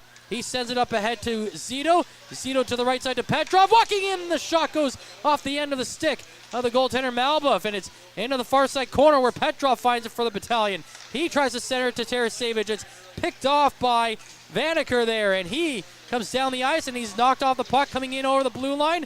It's out to the neutral zone. The Bulldogs find it back. It's Vanaker coming in, takes a shot. It's deflected off the skate of Kennedy into the far side corner. Picked up there by Petrov, skating through the neutral zone, up ahead to Zito. Zito gets through the defense. The shot, save made by Malbuff. Into the corner now. That's Tarasevich there. Tarasevich puts it in along the end boards, and now he tries to play it to the corner, but the Bulldogs get in the way of that, and they are able to get it out of the zone. And now it is Cole Brown in over the North Bay blue line. Cuts to the left side. Brown stops at the point. Sends it in towards the corner. It's deflected by the Battalion, and they cleared out to the neutral zone. Petrov to Tarasevich, one-on-one, and the shot in is stopped by the goaltender Malbuff, making his 22nd save of the game with 8:04 to play in this scoreless second period. And this is where the coaches have to tell their team, like, this is an important game for both these teams. Obviously, Hamilton very tight in the bottom four slot, bottom 5th to 8th slot in the Eastern Conference. The Battalion trying to chase Ottawa, only 3 points behind. The coaches now have to rein in their players. There's a lot of high emotions right now, especially for guys like McDonald and a couple of the other Hamilton players. They've got to rein it in, and they've got to say, look, it's more important that we play this game. It's still scoreless with a half a game to play. Procession has the puck behind the net in the Hamilton zone. It goes to the far side corner, and now knocked off the boards and comes out to the neutral zone. Picked up there by Hislop, and he plays it back into the Bulldogs' end. The Bulldogs had control. They try to clear. It's blocked by Romani. He chases it to the corner, centers it to Tarian, and he deflects it into the upper chest of Malbuff, who holds onto it for stoppage and play. And I think because it's scoreless, Ryan Olhan is really cycling through all four lines right now. Yeah, and right now the Battalion, they need to shoot in the upper corners of the net. They're putting pucks right on the body of Malbuff, right on the bottom half of the zone, and he's stopping all of them. He's making it look easy. They've got to get the puck up in the zone. You saw Winslow do it, and we've seen Petrov almost get one earlier in the game. Tarian has the puck behind the net in the Bulldog zone. Now he's battling for it back there. Lost his stick on the play as Oki Dantu is able to get it away from him. And he sends it up to Roberts. Noah Roberts gets it all the way into the North Bay zone. Out to the left side to Ray. Ray fires it wide of the net. Picked up on the far side boards. Now sent in behind the net. Controlled back there by O'Keefe. O'Keefe trying for a backdoor chance there on DiVincentis, but he holds his post pretty strongly. Now the puck comes to point. Shot in by Rushnikov and is deflected away into the corner by DiVincentis, and that is still in the corner where Jackson finds the puck, sends it to Romani. Romani up to Hislop coming out of the zone. Hislop up to the blue line and dumped in towards the Bulldogs net. 6:45 to play in this scoreless second period. The puck is still inside the Bulldog zone as McDonald stops it at the blue line. He sends it to the end boards, and it's flipped around on the far side as the Bulldogs get it out as Thomas comes down the left wing side. Plays it to Panwar in the middle. His shot is off a body and into the corner. That's where Winslow picks it up for North Bay. Winslow heads out of the zone, down the ice over the blue line. Winslow going in, goes in behind the net, sets it up for Christopoulos. Christopoulos holds onto it over the top of the circle. Now he sends it in towards the end board for McDonald, who comes around on a wraparound, but it's a stop made by the goaltender Malbuff with 6:08 to go. Still looking for our first goal of the game. And what I've noticed about the Battalion is when they're clearing the zone, they've got at least one defender who is way up high in the neutral zone that's leading that rush. Yeah, they're really trying to push it right now. And as good as Hamilton has played, and you got to give them credit, the Battalion have been hurting themselves. They have not been able to finish scoring chances, and that's been kind of the biggest difference maker in this game is the Battalion have had the better time of possession in the offensive zone. They just can't find to get it by Malbuff, but they're doing it to themselves. They're not getting good shots. They're not getting good looks, and they're not putting the puck in the right part of the net. There's a chance in the middle, and McDonald fires it just wide. Now he gets it back, sends it in. That one goes high. Off the near side boards, Bloom is there. Bloom sending it into the corner. McDonald has it. He carries it behind the net. Flits it back to the half boards. It's the Bulldogs who get in the way of that attempt, and it's out ahead to Brown. Brown, Shirk going into the zone, playing it into the far side corner. Plays it back behind the net to Brown. Out to the half boards, down to the slot, comes back up high. Donovan's shot comes in, stopped by McDonald, and North Bay get out of the way. They send it down the ice. It's off the end boards, bobbled by the goaltender, and then he recovers it in time as Bloom put on the Jets and just tried to poke it past him. We've seen that play a few times, eh? Like the pass, that's the icing, but because of the speed of Bloom, he gets down there and he negates the icing, and it almost kind of gets a perfect shot as it bobbles over Malbo's glove. And the Battalion are trying to do anything right now to find the back of the net, and this is such an important game when you consider how poorly they played on the road in the last couple of road games, and the fact that not just are they playing on the road tomorrow in Mississauga, but it's a game after a game, and most likely Robertson's going to be getting the start against a team that is a better team than Hamilton. This is such an important game for them to win, and they've got to get something going pretty soon with about 5 minutes left in the second. They win the draw. Played to the point. Kennedy fires it to the corner, and that's where Van Steensel picks it up. Van Steensel plays it to the near side circle, knocked off a couple of skates and picked up by Shirk of the Bulldogs.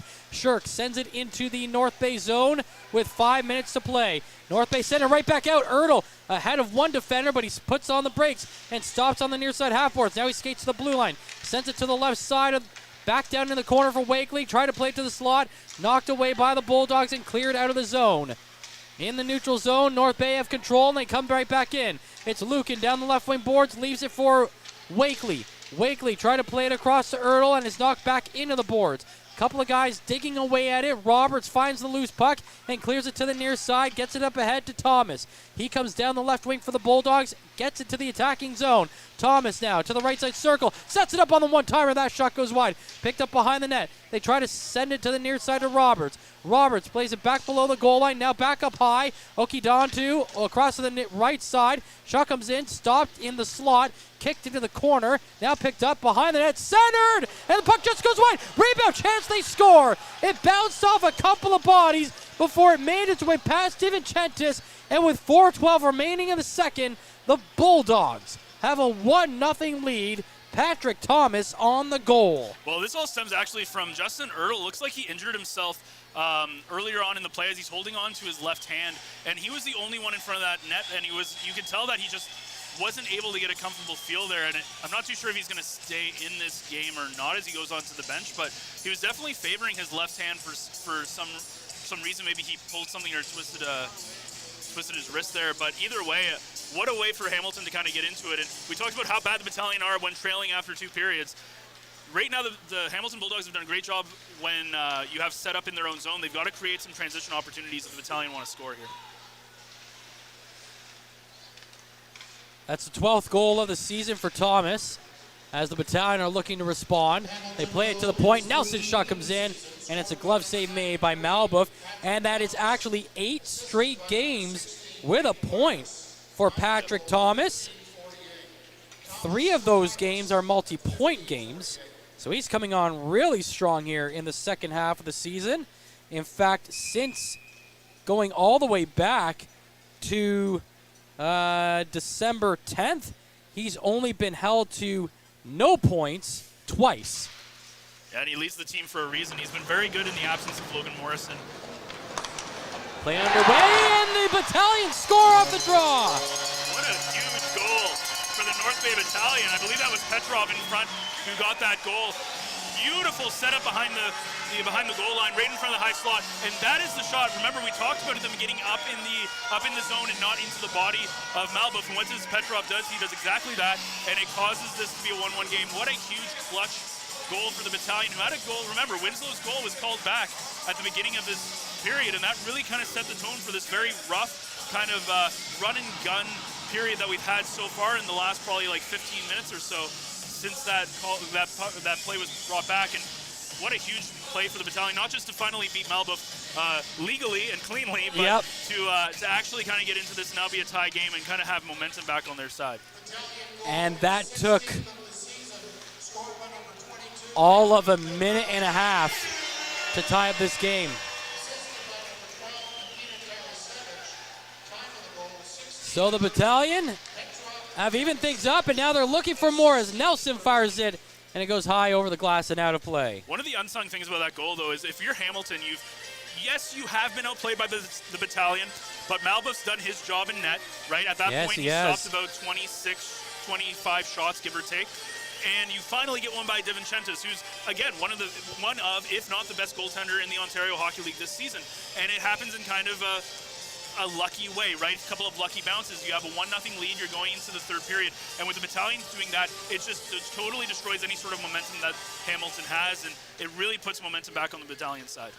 North Bay can't win the draw. Rebello gets it out of the zone, and the Bulldogs go the other way. Jack-Eye to Bujold, and it's in the slot. He gets the puck back on his stick, tries to play it up high, but Bloom gets in the way, and that ends that chance for the Bulldogs. They regain possession. Jack-Eye to the right side. The shot is fanned on by Gilshane, and it goes into the far side corner, picked up there by North Bay, and now they carry it behind the net. Looking down the right wing side is Hislop. He gets it up to McDonald.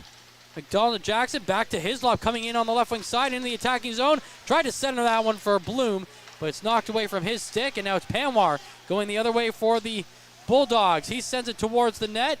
Nelson blocked it. It goes into the corner. Now down the point. Grushnikov's shot goes wide of the net. Picked up on the far side boards by Oki Dontu. Played in behind the net.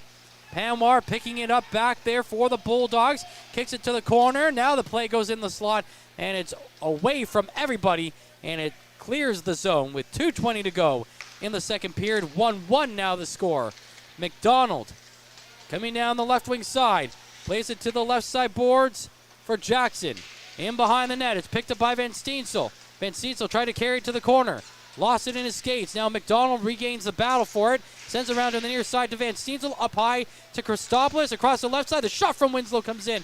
And it's deflected away by the goaltender, Malbuff. And that's where the Bulldogs will take possession and get it out of the zone. That's Lardis coming in with 1:45 to play in this 1-1 tie in the second period. He dumps it into the North Bay zone, and the Battalion have possession. They will carry it out as Winslow comes through the neutral zone, gets up to the blue line, and he dumps it down the ice. Played in the near side boards by Romani. Romani tried to play it to the middle. That's knocked away from a couple of sticks. And it's Vanaker coming into the North Bay zone. He lost the puck. It trickles to the near side boards. He gets it right back. Plays it down low along the goal line. The wraparound chance is denied. And the Battalion pick up the loose puck. And they send it down the ice with 1:10 to play in this second period. It's 1-1. Both goals coming here in this second period for either team. And that one's sent down the ice, and icing will be called against the Bulldogs. Just about 30 seconds between the goals. Patrick Thomas scoring his 13th of the season at 15:48. Matvei Petrov getting his 16th of the year at 16:30. And for Petrov now, that's 3 goals in his last 3 games. 1:04 to go in the second period. No score. The Battalion win the draw in the Bulldog zone. They play it to the blue line. Nelson flips it up towards the net. It's over the net off the glass and picked up by Moore. He sends it through the middle to Shirk. Shirk coming right down the middle over the blue line. Drops it back, and the shot by, I believe that was Vanaker, is wide of the net. Picked up in the far side corner. Bulldogs still in possession with it with 35 seconds to play. It's Vanaker, and it's bouncing around off a couple of bodies. It goes off the half boards. Picked up there by Zito. And Zito will clear the zone for the Battalion. He dumps it down into the Bulldogs' end. It's Donovan who gets it behind his own net. Plays it around on the near side. That's picked up by Zito to the point to Nelson. Across the left side, Petrov's shot comes in on the one-timer just high over the net. 10 seconds to go. Nelson with another shot from the point, but it goes wide. Tarasevic was set up on the far side, but couldn't deflect the puck home. On the half boards with 3 seconds to go, and we will have spent 39 minutes of this game tied. Only about 1 minute of this total game has either team had a lead, and that was the Bulldogs. But again, after scoring, they give it right back, and after 40 minutes of play, it's 1-1 between the Bulldogs and the Battalion here at Memorial Gardens. Ben and Derek will be back with their second period intermission. You're watching the Average Joe's Game Day broadcast right here on the Frontline Broadcast YouTube channel. Stay tuned. Average Joe's Eatery and Patio Bar is North Bay's only year-round lakefront restaurant. On the shores of beautiful Trout Lake, we have been serving delicious food and stunning views since 1999. indulge in one of our delicious menu items, or simply sit with a cocktail in hand and watch the beauty of Trout Lake before your eyes. Check us out online at averagejoes.net or visit us in person at 3501 Trout Lake Road, North Bay. As a Canadore College alumni, you have access to perks. Canadore Alumni Perks. This is a lifetime membership that includes special access to great offers, opportunities to get involved, and so much more. Graduates can access discounts and special offers from businesses and hotels locally, across Canada, and internationally. Get information on special events and news, or access the alumni job portal. Keep in touch with Canadore's alumni office. Visit canadorecollege.ca/perks. Great things happen here. You rely on your vehicle to take you to the places that matter most to you. So bring your vehicle to the team you can rely on to keep it running at its best. Dave's Automotive Services. Whether you're getting your car or truck ready for the season with a tire change, making sure you're safe on the road with an inspection and certification, or doing your due diligence to keep your vehicle in tip-top shape with regular maintenance, Dave's Automotive Services has you covered. Expert troubleshooting, quality repairs, and time-efficient labor are the 3 stars of service you can expect when you bring your car or truck to Dave's Automotive Services at 411 Airport Road. Call 705-478-5544 and book your appointment today. The Frontline Podcast, Season 3. Courtney Kenny, Matthew Sucrum, Derek Lindemann, Bob Coles, and Ben Long bring you closer to your favorite teams like never before. Covering everything to do with hockey in the North Bay area, exclusive interviews with the North Bay Battalion staff and players, expert analysis on the OHL, NOJHL, and more, keeping you up to date on all things Voodoos, Trappers, Lakers, and more. It's a new season, it's a new adventure. The Frontline Podcast Season 3. Available wherever you download your favorite podcasts. Tonight's broadcast is brought to you by Average Joe's Eatery. Average Joe's, where we want your experience here to be a happy one. 3501 Trout Lake Road. Welcome back inside North Bay Memorial Gardens, where we're deadlocked at 1 apiece through 40 minutes. And let's see how we got there, as both goals coming in that second period. The first one off the bouncing puck. It's Patrick Thomas getting credited with the goal, his 13th of the season, from Nick Lardis and Sahil Panwar at 15:48. And just under 20 seconds later, it's Matvey Petrov getting the Battalion back on level ground, his 16th of the season from Nikita Tarasevich. No penalties called in that second period, as the only one did go to Van Steensel in the first. Shots on goal through 2 periods of play. The Bulldogs with 12 in that middle frame for a total of 21, and the Battalion 16 for a total of 28. Elsewhere in the OHL tonight, 4 games on tap. In Niagara, it's the Mississauga Steelheads leading the Ice Dogs by a score of 3-2. That is also through 40 minutes of play. Late in the second period, it's the Peterborough Petes leading the Oshawa Generals 2-1 in Peterborough. And in Windsor, the Spitfires now lead the Erie Otters 4-3. That game just late, seconds remaining in the middle period. Just getting underway in the second period in Barrie, the Ottawa 67s are there, and they're deadlocked with the Colts 1 apiece. Looking around the NHL on this Thursday evening, a few Canadian teams in action. Let's start by looking at the Toronto Maple Leafs. They lead the Winnipeg Jets by a score of 3-0. Matthews with a pair of goals, Marner with a shorthanded effort.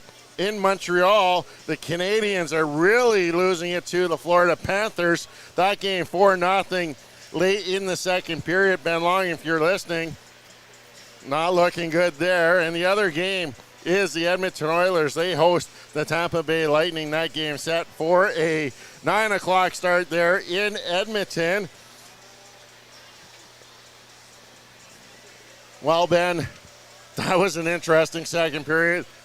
Almost looked like it opened up. Teams were just flying back and forth both ways. A lot of physicality. Nothing getting called. Yeah. Really interesting to see where this line is tonight with the officials. Yeah, and well, as fans and people watching the game, and for us as well, we can see it. It's got to be frustrating, but imagine what the coaches are feeling, right, on both sides. This isn't just one team not getting called. It's both sides are not getting called at all in that second period. When you said there's no penalties, it's kind of funny because it's like there's probably about like 20 penalties in that second period. And the problem with this is that it creates this precedent where if you're the referee, and I have a lot of respect for referees, it's a tough job, but when you are a referee, it's very hard now to call a penalty when earlier in the last period you didn't call that. McDonald had 2 opportunities where 2 plays where he charged a player without any puck anywhere close to the player.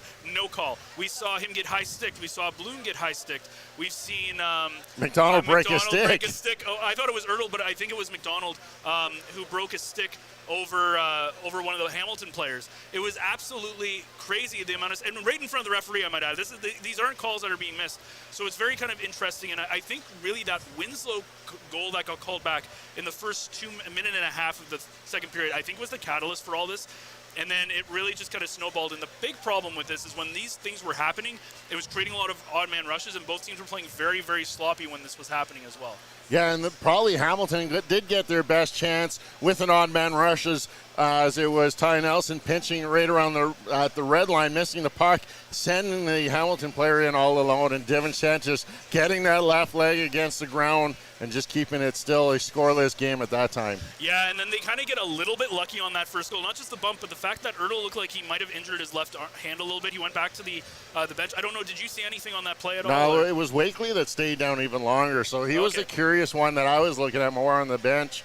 But just, both of those guys, they'll be back out in the third. But, what a bouncing puck. Yeah, because Ertl, it looked like he got a stick, almost hooked one of the Hamilton players, but then he was kind of holding his left hand. The reason that was important was he was the one player for the Battalion who were in front of the net when that puck went in, and you could tell that he just couldn't have the effort to be able to stop that puck or be able to play that puck just because of how much he was hurting on his hands. So that'll be something we'll have to keep an eye on. But yeah, Hamilton getting a little bit lucky, and they have played good, but I think the biggest difference in this game has been the Battalion's inability to finish goals, and obviously the one goal got called back, and Petrov, who found the post earlier in the first period, finally, with a beautiful feed kind of below the cross goal line, finally gets one here. Yeah, that Hamilton goal is just a matter of following the bouncing puck. We got to see the overhead cam here inside Memorial Gardens. That puck was actually a couple inches behind the goal line, got pushed back in front of the net going off the back of DiVincentis, but the Battalion didn't waste long, and they struck away. And Petrov is one of those players that if he gets one, he can get 2 or 3 easily in a game. Yeah, we talked about how good that third line has been ever since McDonald has moved off that line, and Petrov, Zito, and Tarasevic have come back. They have been very good, and they've been kind of catalysts. Zito has had a couple of opportunities as well to put the puck in the net. Tarasevic has had a couple of opportunities, so it's kind of a matter of time right now before something breaks. But I think right now for the Battalion, the biggest difference is going to be, can they finish their opportunities? And they're shooting a lot of pucks right into the body of Malbeuf, right into the lower half. They've got to start elevating into the blocker and glove side, and if they can do that, they might be able to put a couple more past them in the third. Well, let's take our opportunity now, and let's recap how our players to watch have done through 40 minutes of play, as brought to you by Mike, the financial advisor. Players to Watch is brought to you by Mike, the financial advisor. If you have financial questions, he has financial answers. On Facebook, Instagram, and TikTok at Mike the FA. Mason Ray for the Hamilton Bulldogs. No points on the board. 2 for 4 in the face-off circle. Really got acquainted early with the boards here as he was sent right at the red line almost into the booth between the benches as he took a hit from Ertl. And it's for the North Bay Battalion, Avery Winslow. 2 shots in the game. Did have one find the back of the net, but he got called off. So unlucky there for Avery Winslow, looking for goals in back-to-back game. Yeah, and you know that Winslow, and he had a really good shot on that as well. But I think for both of them, it's been. I think Winslow has so far played better than Ray.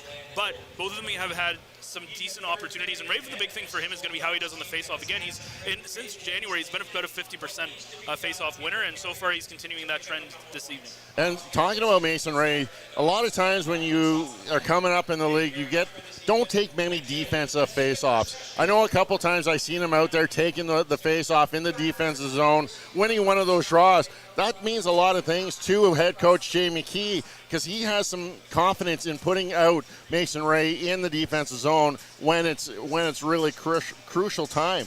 Yeah, and it's easy to look at the stats and say, oh, well, how many points do you have? You know, he has three assists in 26 games, and you kind of look and you say, he's not doing that well. But there's more intangibles to this game that you can do. How do you play? What do you do on the ice while you're playing? The effort level that you put into the defensive play that you make, etc. And face-offs is one of those big things as a fourth-line center. It's so imperative. And if you can be a guy that the coach can say, look, you're going to take this defensive face-off. Let's say that it's a 2-1 hockey game or a 1-1 hockey game with 2 minutes to go, and you need a big defensive face-off or a big offensive face-off. Either way, if you can have a guy who you know is going to win more times than not, that is a huge boost for a coach. When you're looking and comparing him to the center, Ethan Procession of the North Bay Battalion, 4 for 6 in the face-off dots, so they've been going a lot of head-to-head. Those are the two types of players you got to kind of compare to, but then you look at Procession and who he has out there for line mates. He's got Romani and Terrian out there for line mates, players that are capable of putting the puck in the net and can have played at this level. Ray has Testa and O'Keefe, players that are still up and coming, the same as Mason Ray. So it's the building steps now in this first year that's going to create the player that Mason Ray will develop into. Yeah, and that's very, very important, right? And that's something that I think they've done a really good job, especially once they made their deals at the trade deadline and they've opened up some playing time. That's allowed Ray to kind of get in there. Ever since the trade deadline, he's been in the lineup a lot more consistently, like pretty much every single game. And I think that he's going to get a lot more ice time. The same thing with Tessa and O'Keefe, young guys who are now going to be able to play where before they might be sitting out. And that's going to be huge. Even if they don't have a big season this year, it's the development stuff that can help in the future, and they're hoping that Ray can be somebody who can potentially be a top 6 guy for them. And really going into this game, we were kind of questioning the goaltending decisions for the Hamilton Bulldogs. Starting Tristan Malboof, he hasn't looked shabby in goal for the Bulldogs tonight. Yeah, and look, he's a backup goaltender, but just a lot like Robertson, he's a very solid goaltender, right? He's 6-4-2 this season. He's gotten into quite a few games, kind of trading time with his partner, but 378 goals against average, 878 save percentage. He's done a really good job, and if you look at this game, I think, yes, the Battalion have hurt themselves by giving him a lot of easier saves, by kind of shooting it into his body and giving him a lot of saves that are pretty standard. That being said, though, he's still stopped 27 shots so far in this game, and you got to give him a lot of credit for keeping Hamilton in it. Yeah, the Bulldogs doing some excellent work helping him out, really clogging up the front of the net and allowing Malboof to see any shots that are coming from the outside. Battalion, there's not really a rebound that's waiting there for the North Bay Battalion to jump on. They have to find a way to create more havoc in front of that goaltender and make it hard for Malboof to see pucks coming his way. And you look at the one goal they scored, which was Petrov, and that's exactly what happened, right? It was a pass from behind the net that made it to Petrov, who was able to get a shot right in that hash, marks, right in that beautiful slot area that goal scorers absolutely love, and it was able to bury one. So as you are totally correct. But what I find that Hamilton's doing really well is they're playing when Battalion have possession in the offensive zone. Hamilton's doing a very good job of keeping them from getting great looks on Malboof. Where the Battalion can really help is their speed advantage and trying to create opportunities on transition, and I think that's going to be a key going into the third. Yeah, and it's going to be key. It almost looked like after the Bulldogs did score that first goal to take that 1-0 lead that they were going to start falling back and playing kind of a 1-2-2 trap system. It didn't last long because the Battalion were able to solve that no problem to get back on the board. Hamilton's going to have to find a way to keep opening things up. It's going to be an interesting third period. It's going to be a wide open hockey game. Yeah, and again, like, this is a game where you kind of go in on paper and you say, well, the Battalion should be up 3-1, 4-1, whatever it is going into that third period. But instead we get this game where there's basically been no goals. It's been a relatively even game. I know Battalion have had more chances if you look at offensive zone possession, etc. However, the Hamilton's kept the puck out of the net, and the Battalion just need to find an answer for Malboof. And I think the biggest difference in this hockey game is going to come down to is who's going to score that next crucial goal. If the Battalion can come out and get a goal like they did with Winslow before it got called back, if they can do that, that's going to be a big table setter. But if Hamilton can kind of keep this game at a 1-1, even if they can come away with an overtime and 1 point out of this game, that's a huge win for them. For the Battalion, this 2 points is pretty much a necessity for them to win. Wow, we only got 20 minutes left of regulation time to see if the North Bay Battalion can find a way to win their 10th consecutive here on home ice. When we return, Matt will rejoin Ben Sargent with all of your third period action here as it's the Battalion and the Bulldogs tied at 1 on the front line. Meals are a special time for families to gather, share their day, and spend quality time together. Those dinners are made extra special when you add tropical produce found in the markets and grocery stores that carry La Huerta imports. La Huerta knows the importance of family, so they know which quality products make the best quality meals for your customers, whether it be Mexican Hass avocados, Brazilian figs, Ecuadorian red dragon fruit, or something just as exotic and special. To get your supply of the best tropical produce at competitive prices with brands buyers trust, contact La Huerta Imports at 705-752-1478. Community engagement is one of our core focuses at McDonald's. The key is finding the right people who are passionate about the same things we are, helping kids be kids. McDonald's proudly supports local organizations such as the North Bay Regional Health Center Foundation, Big Brothers Big Sisters, One Kids Place, the Children's Aid Society, and Ronald McDonald House Charities. Stop by McDonald's on 1500 Fisher Street, North Bay, to see how we can serve you and the community every day. Hey there, I'm Mike the Financial Advisor. When you strip it down to its core and you take away all the industry jargon, I help people solve financial concerns. So if you're concerned that you'll never save enough to retire comfortably, or that your kid is going to graduate post-secondary $40,000 in debt, or maybe even that life is going to take a really unfortunate sideways turn and somebody is going to have to open a GoFundMe page for you and your family, I can help you prevent all of those things from happening. If you want to see how, you can find me on Facebook, Instagram, and TikTok. Just do a search for Mike the Financial Advisor. You should find me.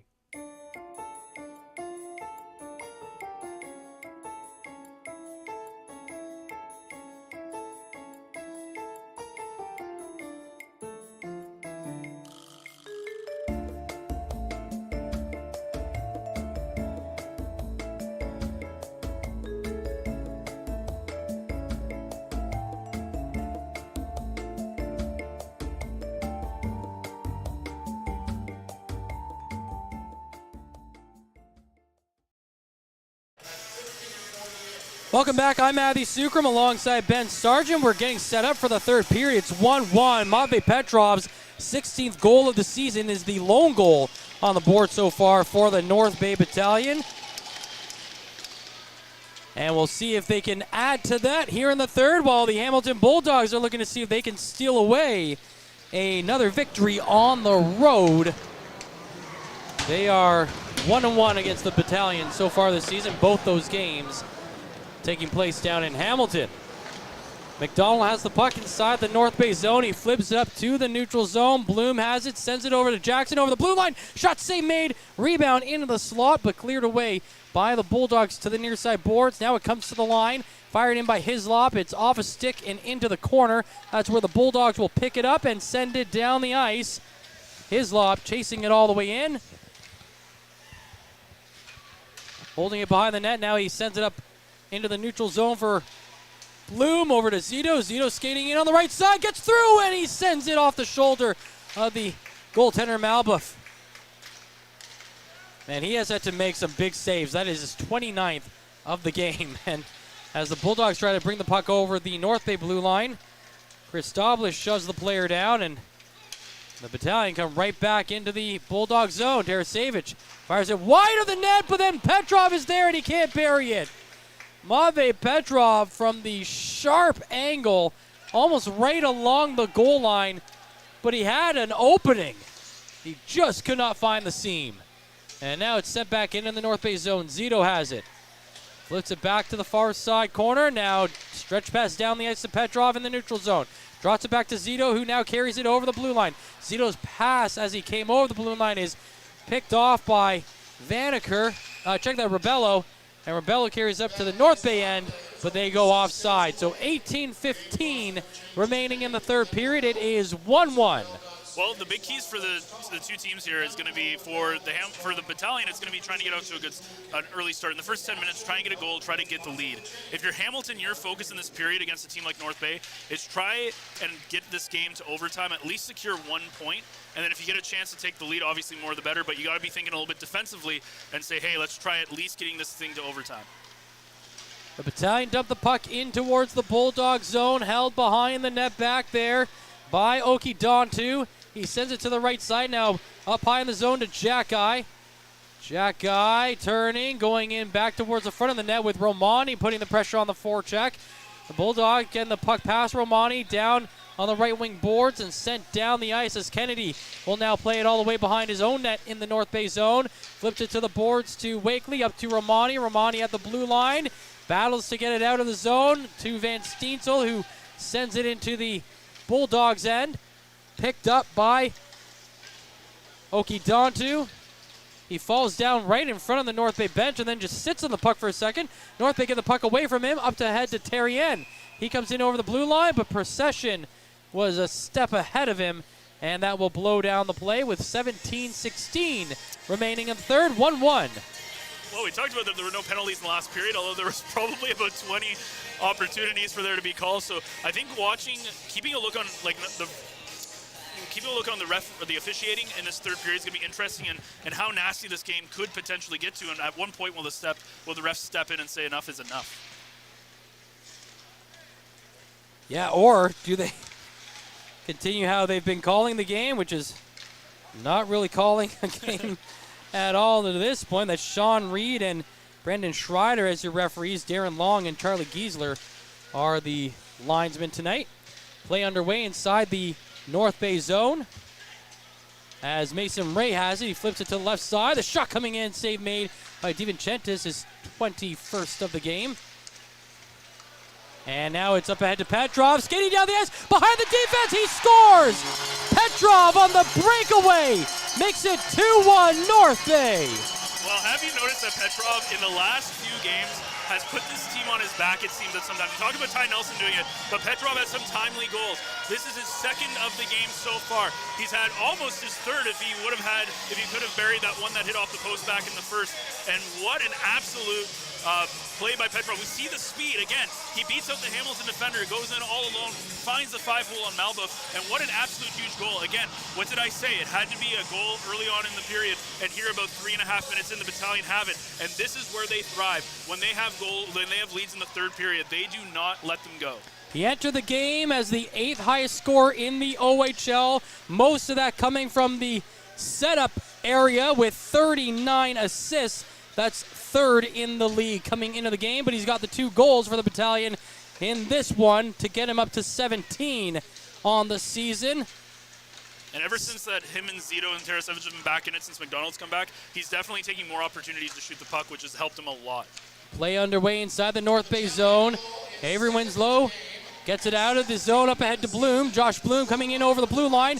Across to the right side of McDonald. His shot comes in, deflected by Winslow, and it just goes wide. Picked up on the near side by Brown.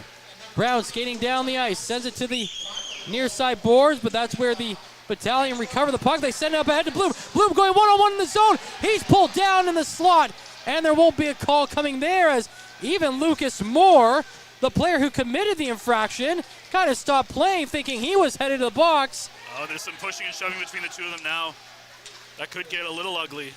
15:25 to go as North Bay lead 2-1 in the third period. The Battalion get the puck down the ice. It's off the stick of Zito and into the zone where Petrov has it. Petrov trying to play across the blue line. That got blocked 3-on-1 the other way for the Bulldogs. Play it to the near side. It's Brown going in. Save made by DiVincentis, throwing up the glove and denying Cole Brown. Well, you can't be a very good hockey team unless you have a really good goaltender. When we talk about this Battalion, they're a team that their goal right now is the Memorial Cup, and DiVincentis has been absolutely dominant tonight. Although he's only faced 20, they just put it up 24 shots now, 23 saves versus 32 for Malbuff. He's been absolutely fantastic this season in this game, and not a very good play from the Battalion. What happens is when these penalties aren't getting called, they start becoming scrappy, they become loose, and they can't allow that to happen. Petrov carrying the puck down the left wing side to Zito. To the right side, that's Tarasevic. He flips it in towards the M boards, and it comes to the near side. Petrov trying to pick the puck up. Zito is being held behind the net in the Bulldog zone. And the player holding him down there was Gilshane, but the 2 players come away from that area. And now it's North Bay bringing the puck back into the zone. Petrov drops it back to Nelson. Nelson holding it up high in the zone, sends it down low to Petrov. Petrov, cross zone pass, gets it to the right side. The shot from Tarasevic goes high, picked up on the near side boards by Petrov. He's holding it there, trying to get away from Gilshane, but the puck is knocked off his stick, and now it's Bujold carrying it down the other way. He plays it to Jackeye. Jackeye fires it into the North Bay zone. The puck goes to the far side boards. Jackye's there again. Plays it along the end boards. Looking back there for Bujold.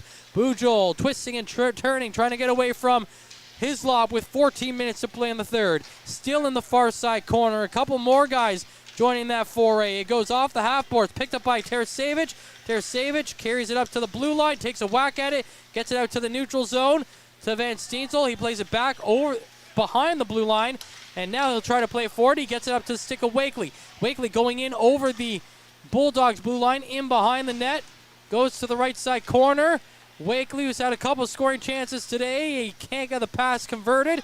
And the Bulldogs take it away and send it out to the neutral zone. Winslow has the puck in the middle. He tried to dump it in. That got blocked. Now the Bulldogs go the other way. It's Testa coming in. Testa passes to the right side. Pass through the slot to Ray, but he could not get a shot off. Now from the point, shot comes in wide of the net. Picked up on the near side boards by Okidontu. It goes in on the near side corner. Bouncing around in that area. Wakely finds the puck for North Bay. Gets it down the right side boards for Romani. Up ahead to Van Steensel coming in on the left wing side.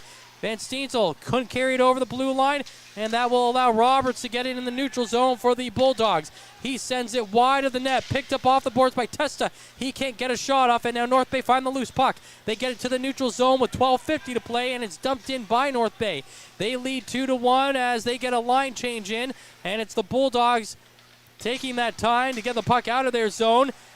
Panwar down the right wing side, over the blue line to the left side, takes a shot, goes off a stick, and high over the glass. Out of play. 12:40 to go in the third period. 2-1 North Bay lead. Well, this has been kind of an interesting game. It's starting to get really sloppy from the Battalion. There've come a couple of bad defensive plays that could have ended up to being really good Hamilton chances if they got a stick on the puck. That is a couple of cross slot opportunities that Hamilton has, and if you're the Battalion, you've got to, regardless of penalties being called or not being called, you've got to slow things down, and you have to be a little bit stronger on the defensive side here in the last 12 minutes. North Bay clear the puck, and now they're looking for control in the Bulldog zone. Puck bounces off the far side boards, picked up on the near side by Moore. In along the end boards, and down the left wing for Donovan. Now he gets it out, but McDonald finds the puck. McDonald waiting to go in over the blue line. He finally dumps it in. Around the near side boards to Bloom. Bloom and Luke can try to keep it in on the blue line, but the Bulldogs win that battle, and now they go 2-on-1 the other way. But a great job by Kennedy on the back check to poke that puck off the stick. But now the Bulldogs with another chance. They send it on the net, saving. Rebound chance, and it's buried from the side of the net as Cole Brown puts it in. Another lucky goal for the Hamilton Bulldogs. It's just basically and you see DiVincenzo's not very happy with that. It's just one of those goals where you're in the right spot at the right time, and Kennedy makes a really good defensive play in transition there, as usually what happens is when a defenseman tends to, like Lucan, when he pinches, generally a forward will come back and take his spot, and that does not happen in that instance, and Kennedy has to do a really awesome job, and unfortunately for DiVincenzo, it was just Hamilton player there at the right time, and now we're at a tie game again, and this is where the sloppiness of the Battalion's defense is starting to catch up to them a little bit. Cole Brown with his 7th goal of the season. He's got points in 3 straight games now. It's his first goal since December 17th. And just like you said, we're back to 2-2, or back to tied. Now we're at 2-2 as the Battalion have control of the puck in the Bulldog zone. Playing in behind the net. Terrian looking to center it. It goes off his skate up to the line. Hislop fires it in, deflected, and it goes into the pads and turned aside by Malbuff. Lots of guys behind the net now, and it's finally cleared out of that area, as is Cole Brown, the latest goal scorer, sending it into the zone. DiVincenzo behind his own net. Plays it to the near side boards. They get it out ahead to Procession, who finds Van Steensel. And Steensel dumps it in. Taken away quickly by Okidontu. And he gets it out to the neutral zone. Big hit on the far side boards. The Bulldogs push the puck forward. Battalion can't clear it. The Bulldogs have control of it. Coming into the zone. Patrick tried to get towards the net, but it's flipped wide. And now Patrick again in front of the net. But he can't get a shot past Winslow. And that will allow Zito to pick up the puck off the skates. And he skates it down into the Bulldog zone. It's back into the corner for Tarasevic there. Tarasevic lost it off the hit. And it gets cleared out to the neutral zone. Tarasevic finds it. Carries it back into his own zone. Now he'll skate forward and dump it in toward the end boards. Picked up back there by Gilshane of the Bulldogs. Try to clear it. Blocked by Zito. Pushed back in the corner. Picked up there by Gilshane again. Plays it in the far side for Grushnikov.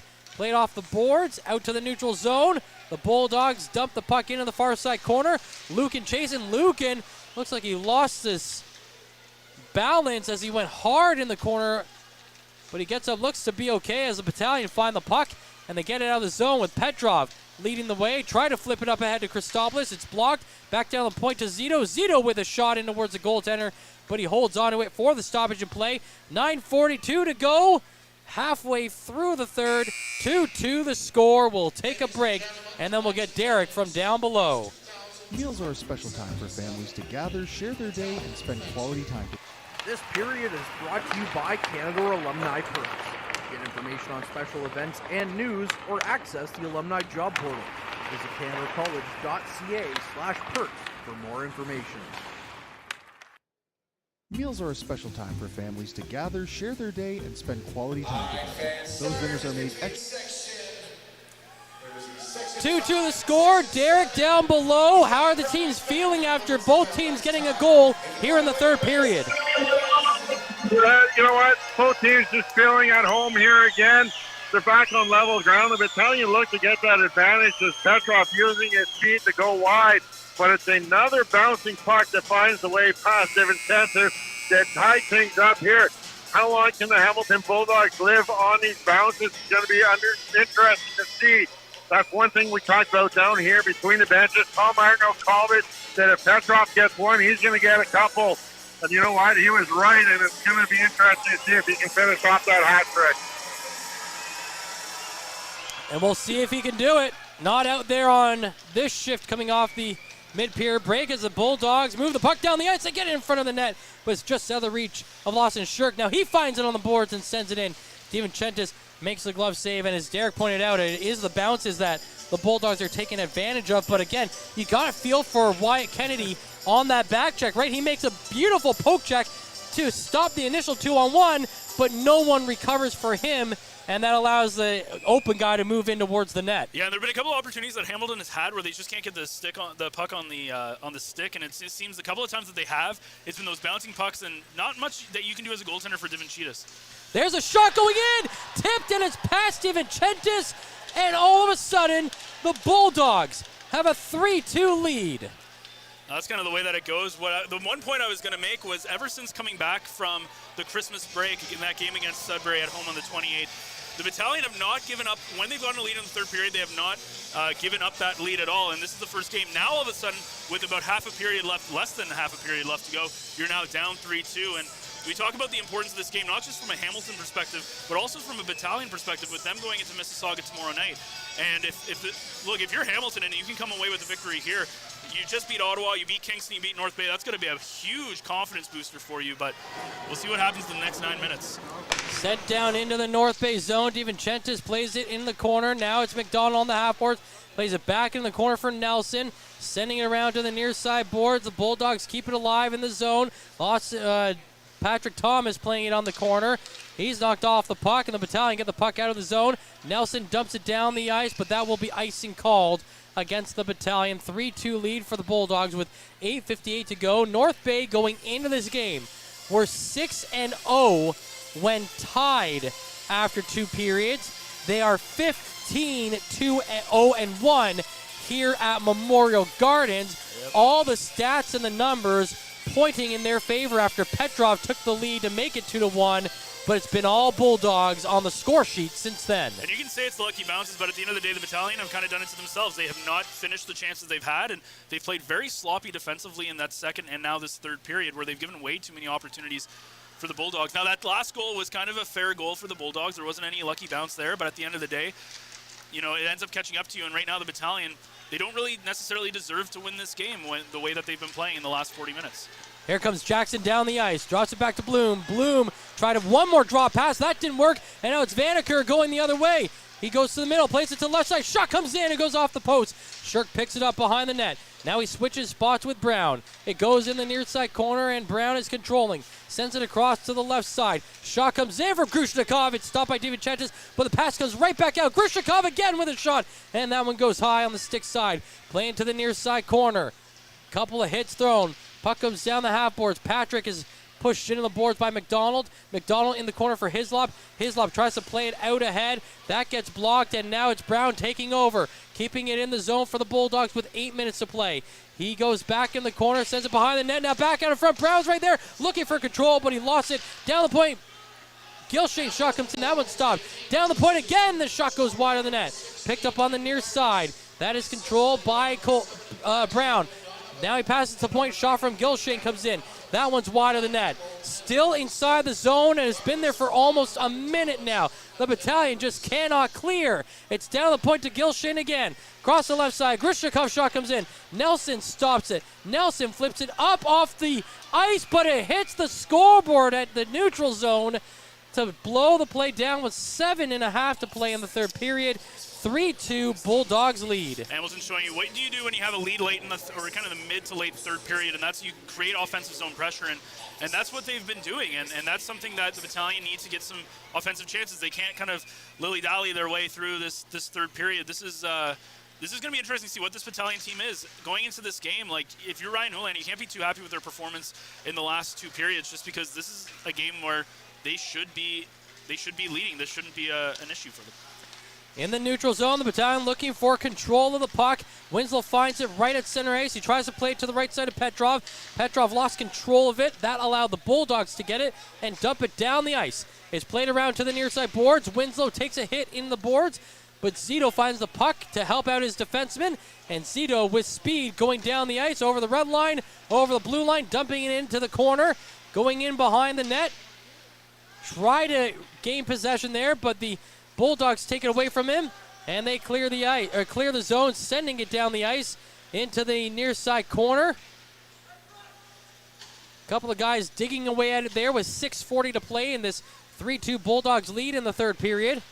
Comes out of that corner, center, the shot, big save made by DiVincentis to throw up the glove and absolutely deny Noah Roberts there, and that might be a game-saving stop by DiVincentis. Yeah, and you can't blame this at all. DiVincentis, he's looked very good, and right now the defense is not looking very good for the Battalion in this third period.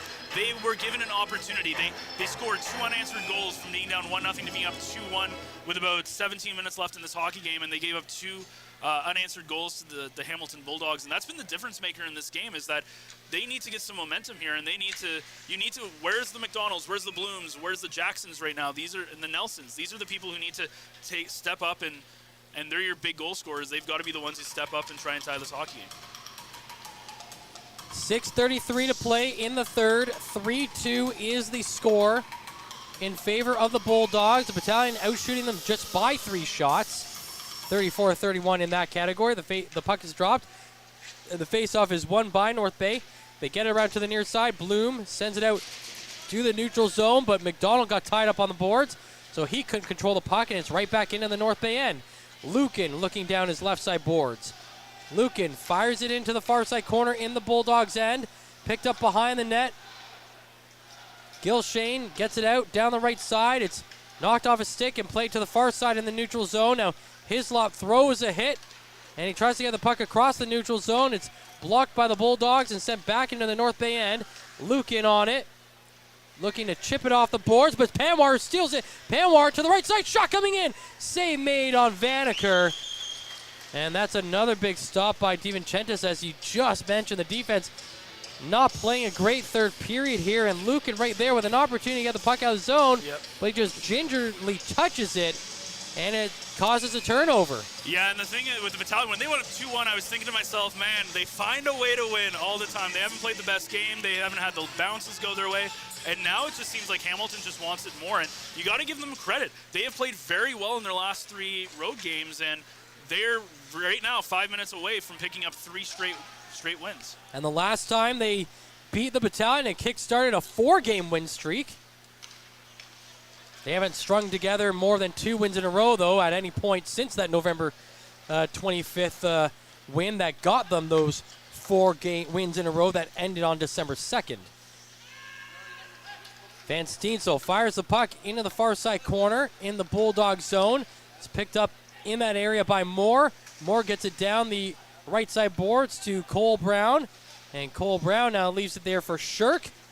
Shirk skating out of the zone with it. Down the ice towards the North Bay net, and he gets a shot on DiVincentis, who makes the save.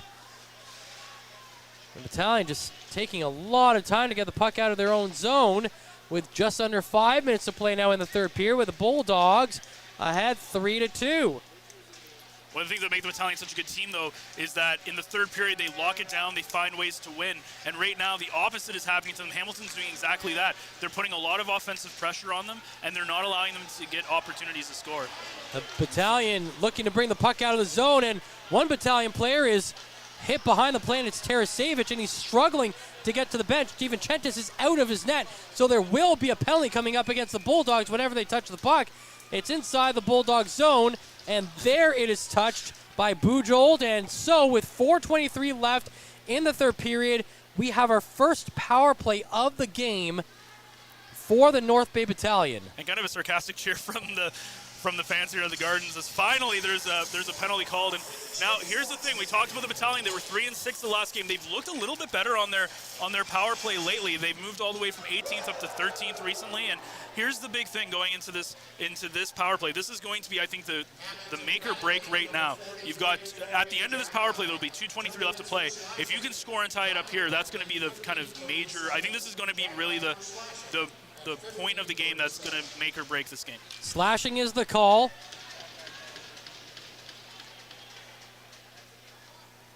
Yeah, the Battalion were shorthanded once, 16 minutes in the first, and that has been the only call up until this one in the game. North Bay bring the puck into the zone. Jackson down the left wing side with room. Jackson feeds it in front of Petrov, and he scores! It's a Petrov hat trick to tie the game at 3 in the third. Well, hopefully there's no sort of offside here, because we saw that get called back by Winslow. That was my first thought when they were kind of playing that at the field. But, man, we talk about Petrov. We talk about guys putting people, as we were giving out toques here, and now everybody's throwing their bell toque onto the ice. What a night to have a hat giveaway, it seems. But Petrov, what more can you say about this guy? What a playmaker. We've seen Nelson do it before. We've seen Petrov. We've seen McDonald do it. And again, wow, what a hat trick for him. It's now a 3-3 game, and all of a sudden, if you're Hamilton, you say, what more can we do in this hockey game? And now it looks, if you're the Battalion, that you might end up getting at least a point out of this game if you can play a solid 4 minutes. And what an absolute, who would have thought about a week ago that a power play opportunity would be the difference between the Battalion tying a hockey game and not, as when you talked about their power play heating up, and what a time for it to heat up. Absolutely, and you're right. I mean, we normally don't have to take some time between goals unless they're getting reviewed or it's teddy bear toss night, but tonight we're going to have a pause as the Matvei Petrov hat trick brings all the hats onto the ice. And Derek, there's going to be some cleanup going on as, it's nice of Bell to sponsor this night, but the only thing we're going to be talking about after the game is that Petrov hat trick. You know what? And that's what was needed. Matvei Petrov needs to get going. We talked about how much we want to see him shoot more. Last year he was well known for that quick release, and we've seen it 3 times tonight. And I can't stop listening to as Tom keeps rubbing it in that was his call, that he was going to go off tonight. You know what? It's tough being between the benches, but it's great company, and it's going to be really good to see. Unfortunately, a lot of people could deserve to have these shoots that are being thrown out on the ice. That's right, yeah. A lot of people are going to say, I got a souvenir at the game, but I end up throwing it on the ice for Matvei Petrov. Yeah, I think it's worth it as well. That's going to be a nice collection for the Battalion forward, who, Derek, now, Petrov last year had a 40-goal season. That is going to be his 18th of the year, so not even halfway to that total, but I think he's become more of an all-around player this year. Your thoughts on that? And I think that's exactly what the Edmonton Oilers were looking for, is to find a more complete player instead of just being that shoot-first type of player, to get a little bit more tougher, and try and be an all-around playmaker, one guy that can play in both offensive and defensive end. Earlier in this period, I seen him defending. It was a 3-on-1, and he was the lone battalion back taking on those three Hamilton players. He's turning his game really into a full 200-foot player. And it's 3 goals for Petrov, 3 goals for the Bulldogs. 3-3 in the third with 3:45 to play. It's very important if you're the battalion, though, that you want to keep momentum, but you want to make sure that you don't give Hamilton any great opportunities in the next 3 minutes. Jackson coming in, or McDonald coming into the zone. Try to feed it down the boards. That got blocked, and it's back out to the neutral zone. Picked up on the right side by Nelson. He tried to feed it forward. That got stopped, and now it's the Bulldogs going back the other way. Lardis, who had the game winner up into that Petrov goal. He gets it up ahead to Panwar. Panwar lifts it high, and it goes over the net. Panwar with a team-leading 5 shots on net for the Hamilton Bulldogs tonight. Now it's the battalion looking back to get in control on the attack. McDonald sends it down the ice. That line will change. Second time the Bulldogs have had a 1-goal lead in this game that they've seen erased. No one has had more than a 1-goal lead as the Bulldogs send it down into the North Bay end, and it's icing call. The Bulldogs went ahead 1-0. The battalion eventually went ahead 2-1, and now we're back 3-3 with 2:50 to play in the third, and the battalion with the offensive zone face-off. I'm not going to lie, I was not expecting this kind of game between these two teams. Like, when you look at, like, and I know that Hamilton had 2 great games in the last 2, but when you look at them on paper, this is a game where the battalion should be like, hey, we're going to be doing pretty well, and no, it's been a very even game. That one's shot towards the net. That one's deflected away by the netminder Malbuff and out to the neutral zone. And the Bulldogs have played a pretty even series over the last 5 years against the North Bay Battalion. 10-7 coming into this one in the head-to-head matchups over the last 5 years. The puck is down the point. Christopoulos fires it in. It's off the pads of Malbuff and over the glass and out of play. So 2:23 to play in the third period. 3-3 the score. And in fact, in the last 5 years here in North Bay, Hamilton have a 4-3 record. Yeah, and it kind of reminds me of a Sudbury game, doesn't it? Like, with just how close that these two are. And there's obviously some bad blood between them after Hamilton came and decisively swept them last year in the Eastern Final. And especially clinching that in here in Memorial Gardens, which is never a good thing. But you got to give a lot of credit to Hamilton. And if you're the battalion, even if you come away with a victory in this game, you cannot be happy with the way that you played in the second half. 2:10 to go. Shot in towards DiVincentis, and he plays it to the right side corner. Picked up by Nelson. He sends it down the right side boards to Romani. Romani lost the puck, and it's Gilshane sending it up to Lardis. Lardis firing it in. It's a kick save made by the goaltender DiVincentis. Now it's into the near side corner. Flipped around to the near side boards. Picked up by Van Steenzel. Van Steenzel coming down the left wing side. He lost it in the neutral zone, and it's Wakely who finds it. He gets it back up ahead to Nelson. Nelson centering to Wakely, and he fires it just wide. It's off the boards, kept in the zone by Tarasevich, who jumps up into the play, and it's whipped around behind the net and into the near side boards as Gilshane has it. He gets it out to the neutral zone. It's picked up by Christopoulos. Over to Hislop, back out to the neutral zone at the center ice line to Zito. Zito flips it up to Petrov, but he lost it coming over the blue line. 1:20 to play in the third period as Hamilton bring the puck back into the zone. There's a hard hit on the far side boards, and now the battalion will bring it the other way. Picking it up is Christopoulos. Over the blue line, Christopoulos' shot goes in, but it's Malbuff making the stop. Well, and go ahead. Oh, sorry. I was just going to say, this is going to be a huge point, I think, for both teams. If this gets to overtime, obviously Hamilton, we talked about how tight they are in that bottom half of the Eastern Conference, and it really opens up in that 4th place and above. They're about 22 points behind the battalion, which is kind of a crazy number to think about. But for the battalion, even them chasing Ottawa, but you still cannot be happy with your performance for Ryan Hulan.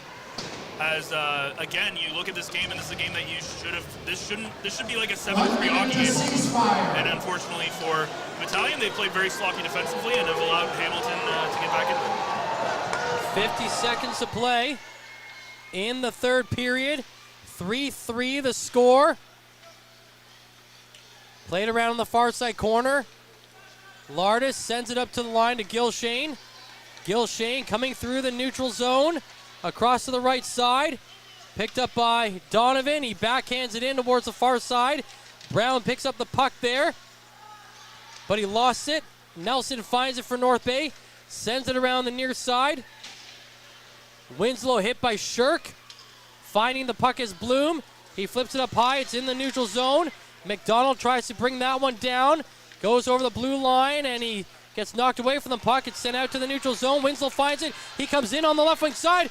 Tries to play it across the slot. It's wide, and it's picked up off the boards by Nelson. Nelson shot to the middle is stopped, and we will run out of time in regulation. 3-3 the score after 3 periods of play. Well, this is a game where you got to give credit to both goaltenders, but DeVincentis definitely kept the Battalion in this hockey game. Malbuff, the same thing for Hamilton, absolutely brilliant. And man, what more can you say about Petrov? A hat trick in this hockey game, especially that late power play goal was really the difference maker. And you gotta be happy if you're those two players. But again, overall for the Battalion, a sloppy defensive game play, especially in that third period. And I think there's good things and there are bad things. If you're a fan, it's very exciting to watch. But if you're Ryan Houlihan and the North Bay Battalion, you've got to be very disappointed with how this game's gone. It's a 6-game winning streak on the line here for the North Bay Battalion. A 2-game winning streak on the line here for the Hamilton Bulldogs.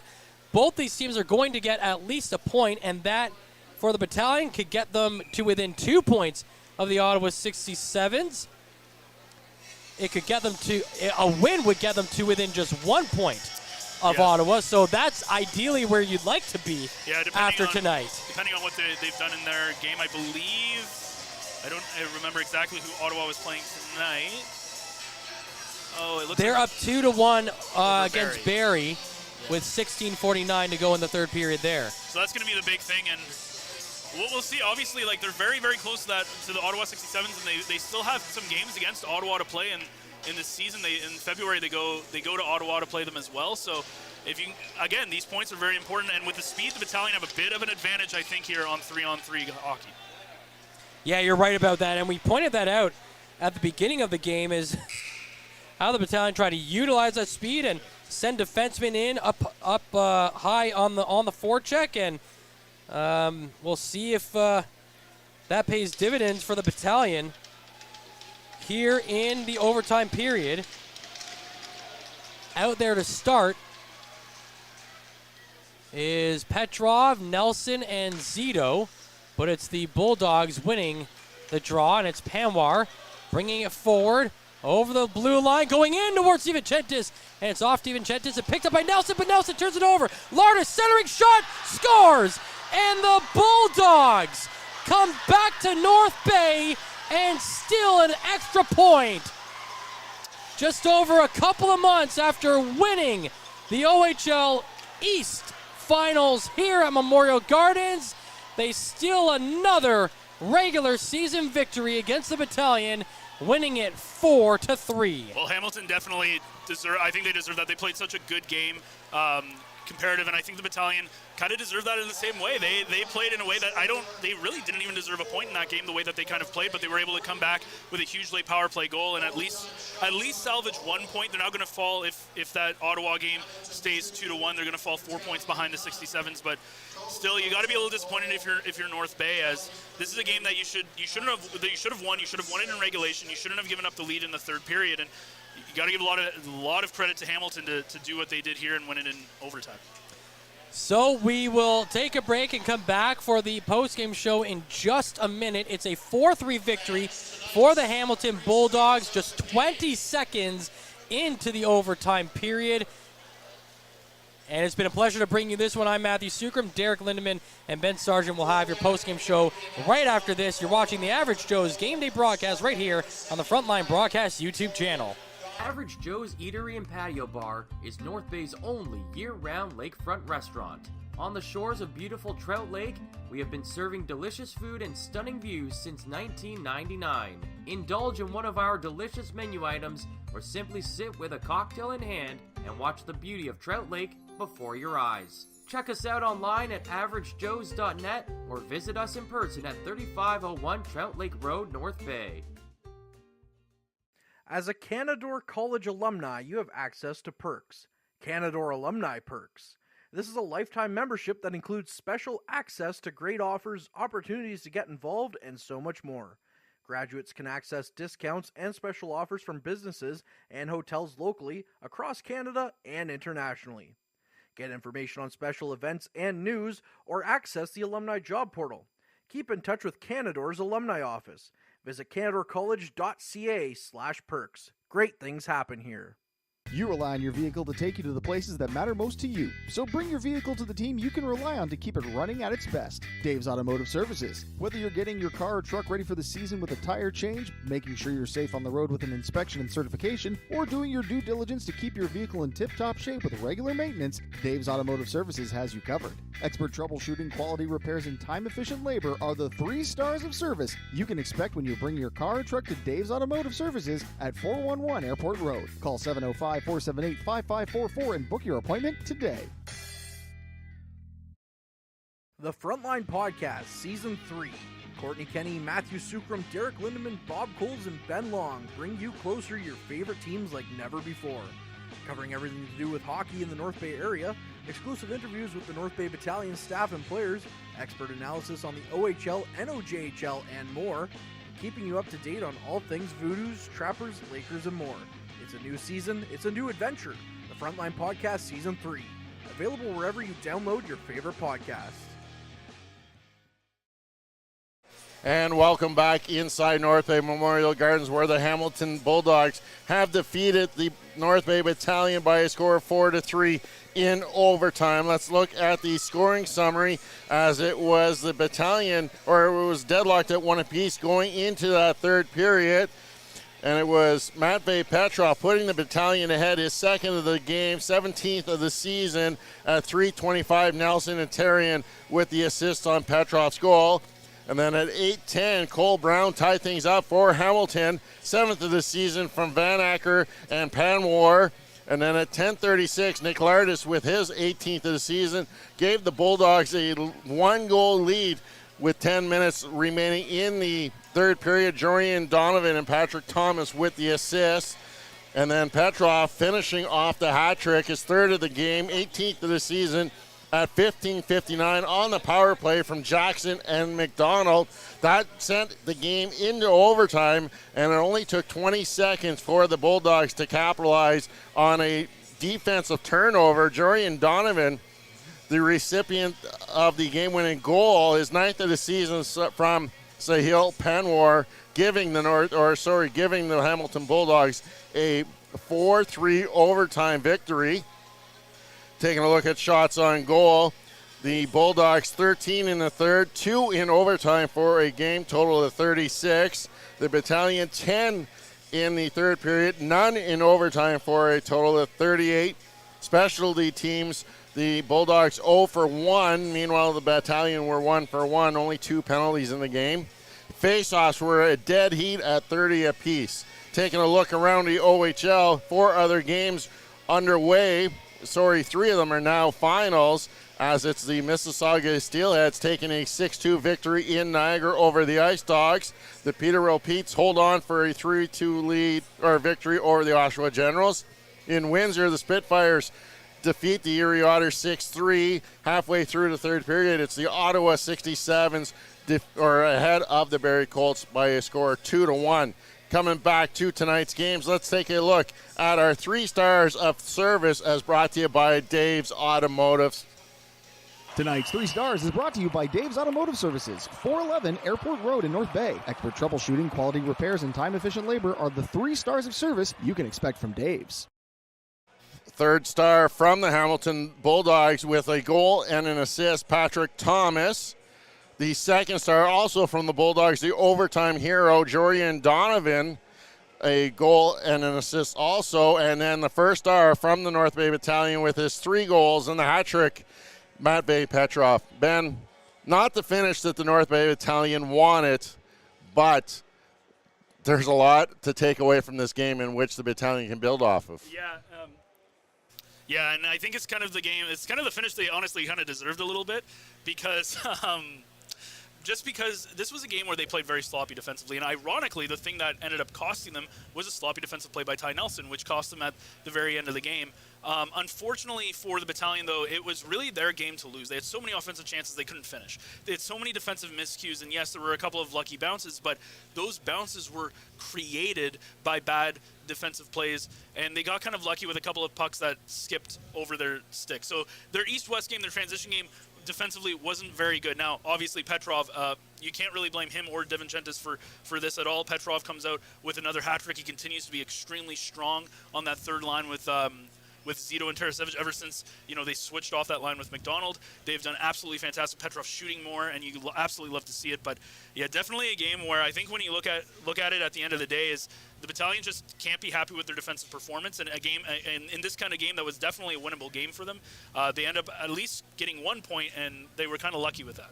Yeah, it's definitely a winnable game. Do come away with 1 point, but it was a game in which we were almost penciling 2 points for the North Bay Battalion, as the Bulldogs currently in that 7th position in the Eastern Conference and electing to start their backup goaltender, Malbuff, and he also played a good game, and you can't fault the Hamilton Bulldogs. They played an excellent game, especially in their defensive zone. And this is the third game, again, of a 5-game road trip. They're starting a back-to-back-to-back game as they go to Sudbury tomorrow and then finish off in the Sioux on Saturday. And here's the thing. They beat Ottawa, right, 4-3. They beat Kingston 4-1 on this road trip, and now they've come in and they've won 4-3 in overtime against the Battalion. If you're Hamilton, you're running on a high right now, right? You just got rid of 3 big point producers at the trade deadline. Yes, you did get one back, kind of one back in Lardis, as this was his first time that he didn't score in the last couple of games, right? He's kept off the score sheet for goals. And I think one of the big things that you can really take away if you're North Bay. Oh, sorry, he did end up getting my apologies. That's why I wanted him to be the player to watch. Sorry, my 5 apologies. goals in 5 games. Sorry. Well, now he's up to 6 goals in 6 games. My apologies on that one. I must have missed that. But either way, I think with the way that the Battalion played, this was, again, a lot of defensive miscues. And yes, we talk about the penalties. Yes, we talk about, these calls that could have went either way. But at the end of the day, the Battalion really kind of shot themselves in the foot. And it's just that, yeah, Lardis, probably the big factor that Hamilton got back in that trade from Peterborough, picking up another goal tonight, making that 6 in 6 since coming over from the Petes at the trade deadline. And the Battalion, they don't have long to get back on the ice because they're going to have to make the trip down Highway 11 into Mississauga to take on the Steelheads, another team at the bottom of the standings. Yeah, and they're just coming off a win tonight, right? So they're going to be in that same spot where you're back-to-back, but now you're going into that back-to-back with Robertson most likely in net. I don't think you're going to see DiVincentis in net again after an almost 40-shot performance tonight. It would be very surprising at least, but now you're going in against a team I think is better in the Steelheads. Yes, they're at the bottom of the standings, but I think they're a little bit better than Hamilton. And you're going in that game, and now all of a sudden it's kind of a necessity for you to kind of win that game. You don't want to come out of this back-to-back with only 1 point. No, and it's going to be an exciting bounce-back game for the North Bay Battalion to see if they can find a way to fix those minor errors that are in the defensive zone. They're going to have to clean things up there if they want to come away with a victory tomorrow night in Mississauga. We're not going to be on the air, but if you want to catch some hockey, you can still get hockey on the Frontline broadcast, as we will be down in Powassan covering the Voodoos, the Greater Sudbury Cubs, who are currently the 7th-ranked team in Canada, will be in town to take on the Powassan Voodoos. All of that action will be right here on the Frontline broadcast and Frontline YouTube channel. Ben, Sunday the Sudbury Wolves come in here, and you got to really pick up your game if you want to play hard against them. Well, you look at the last time that they played the Sudbury Wolves, they won 3-2 in a shootout. They played a sloppy game. The last time, and the last 2 times they were in Sudbury, they were both sloppy games. They were 1-1. The last time Sudbury was here, they dominated them 7-3. So I think there might be an advantage for the Battalion, again, playing on home ice, but they cannot have the same kind of game that we saw here this evening. And to be honest with you, that's the kind of game that I expect. I expect this kind of game that we saw today, at least in terms of it being a tight game, very competitive against Sudbury. But at the end of the day, they've got to figure something out tomorrow against Mississauga and come back here on a winning note, and then try and get a big win against Sudbury in a very convincing fashion. That will be our next game here, North Bay Battalion game here on the Frontline broadcast. We'll be on air at 1:50 here from Memorial Gardens.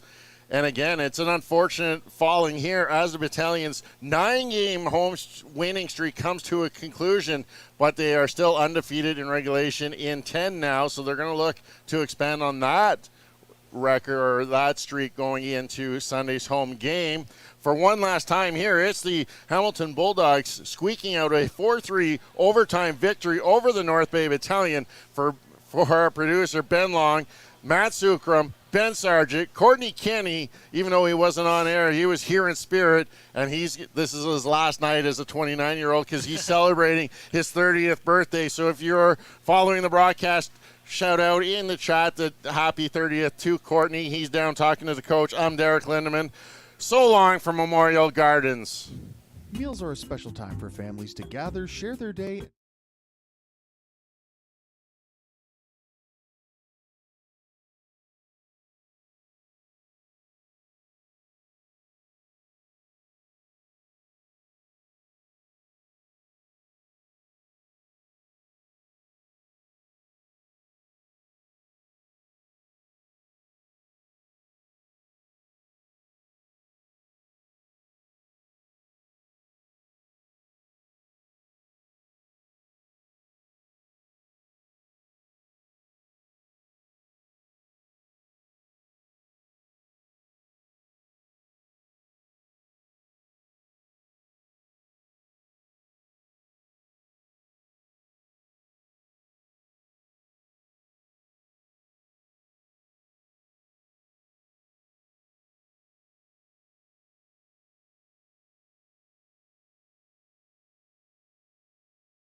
Find me on Facebook, Instagram, and TikTok. Just do a search for Mike the Financial Advisor.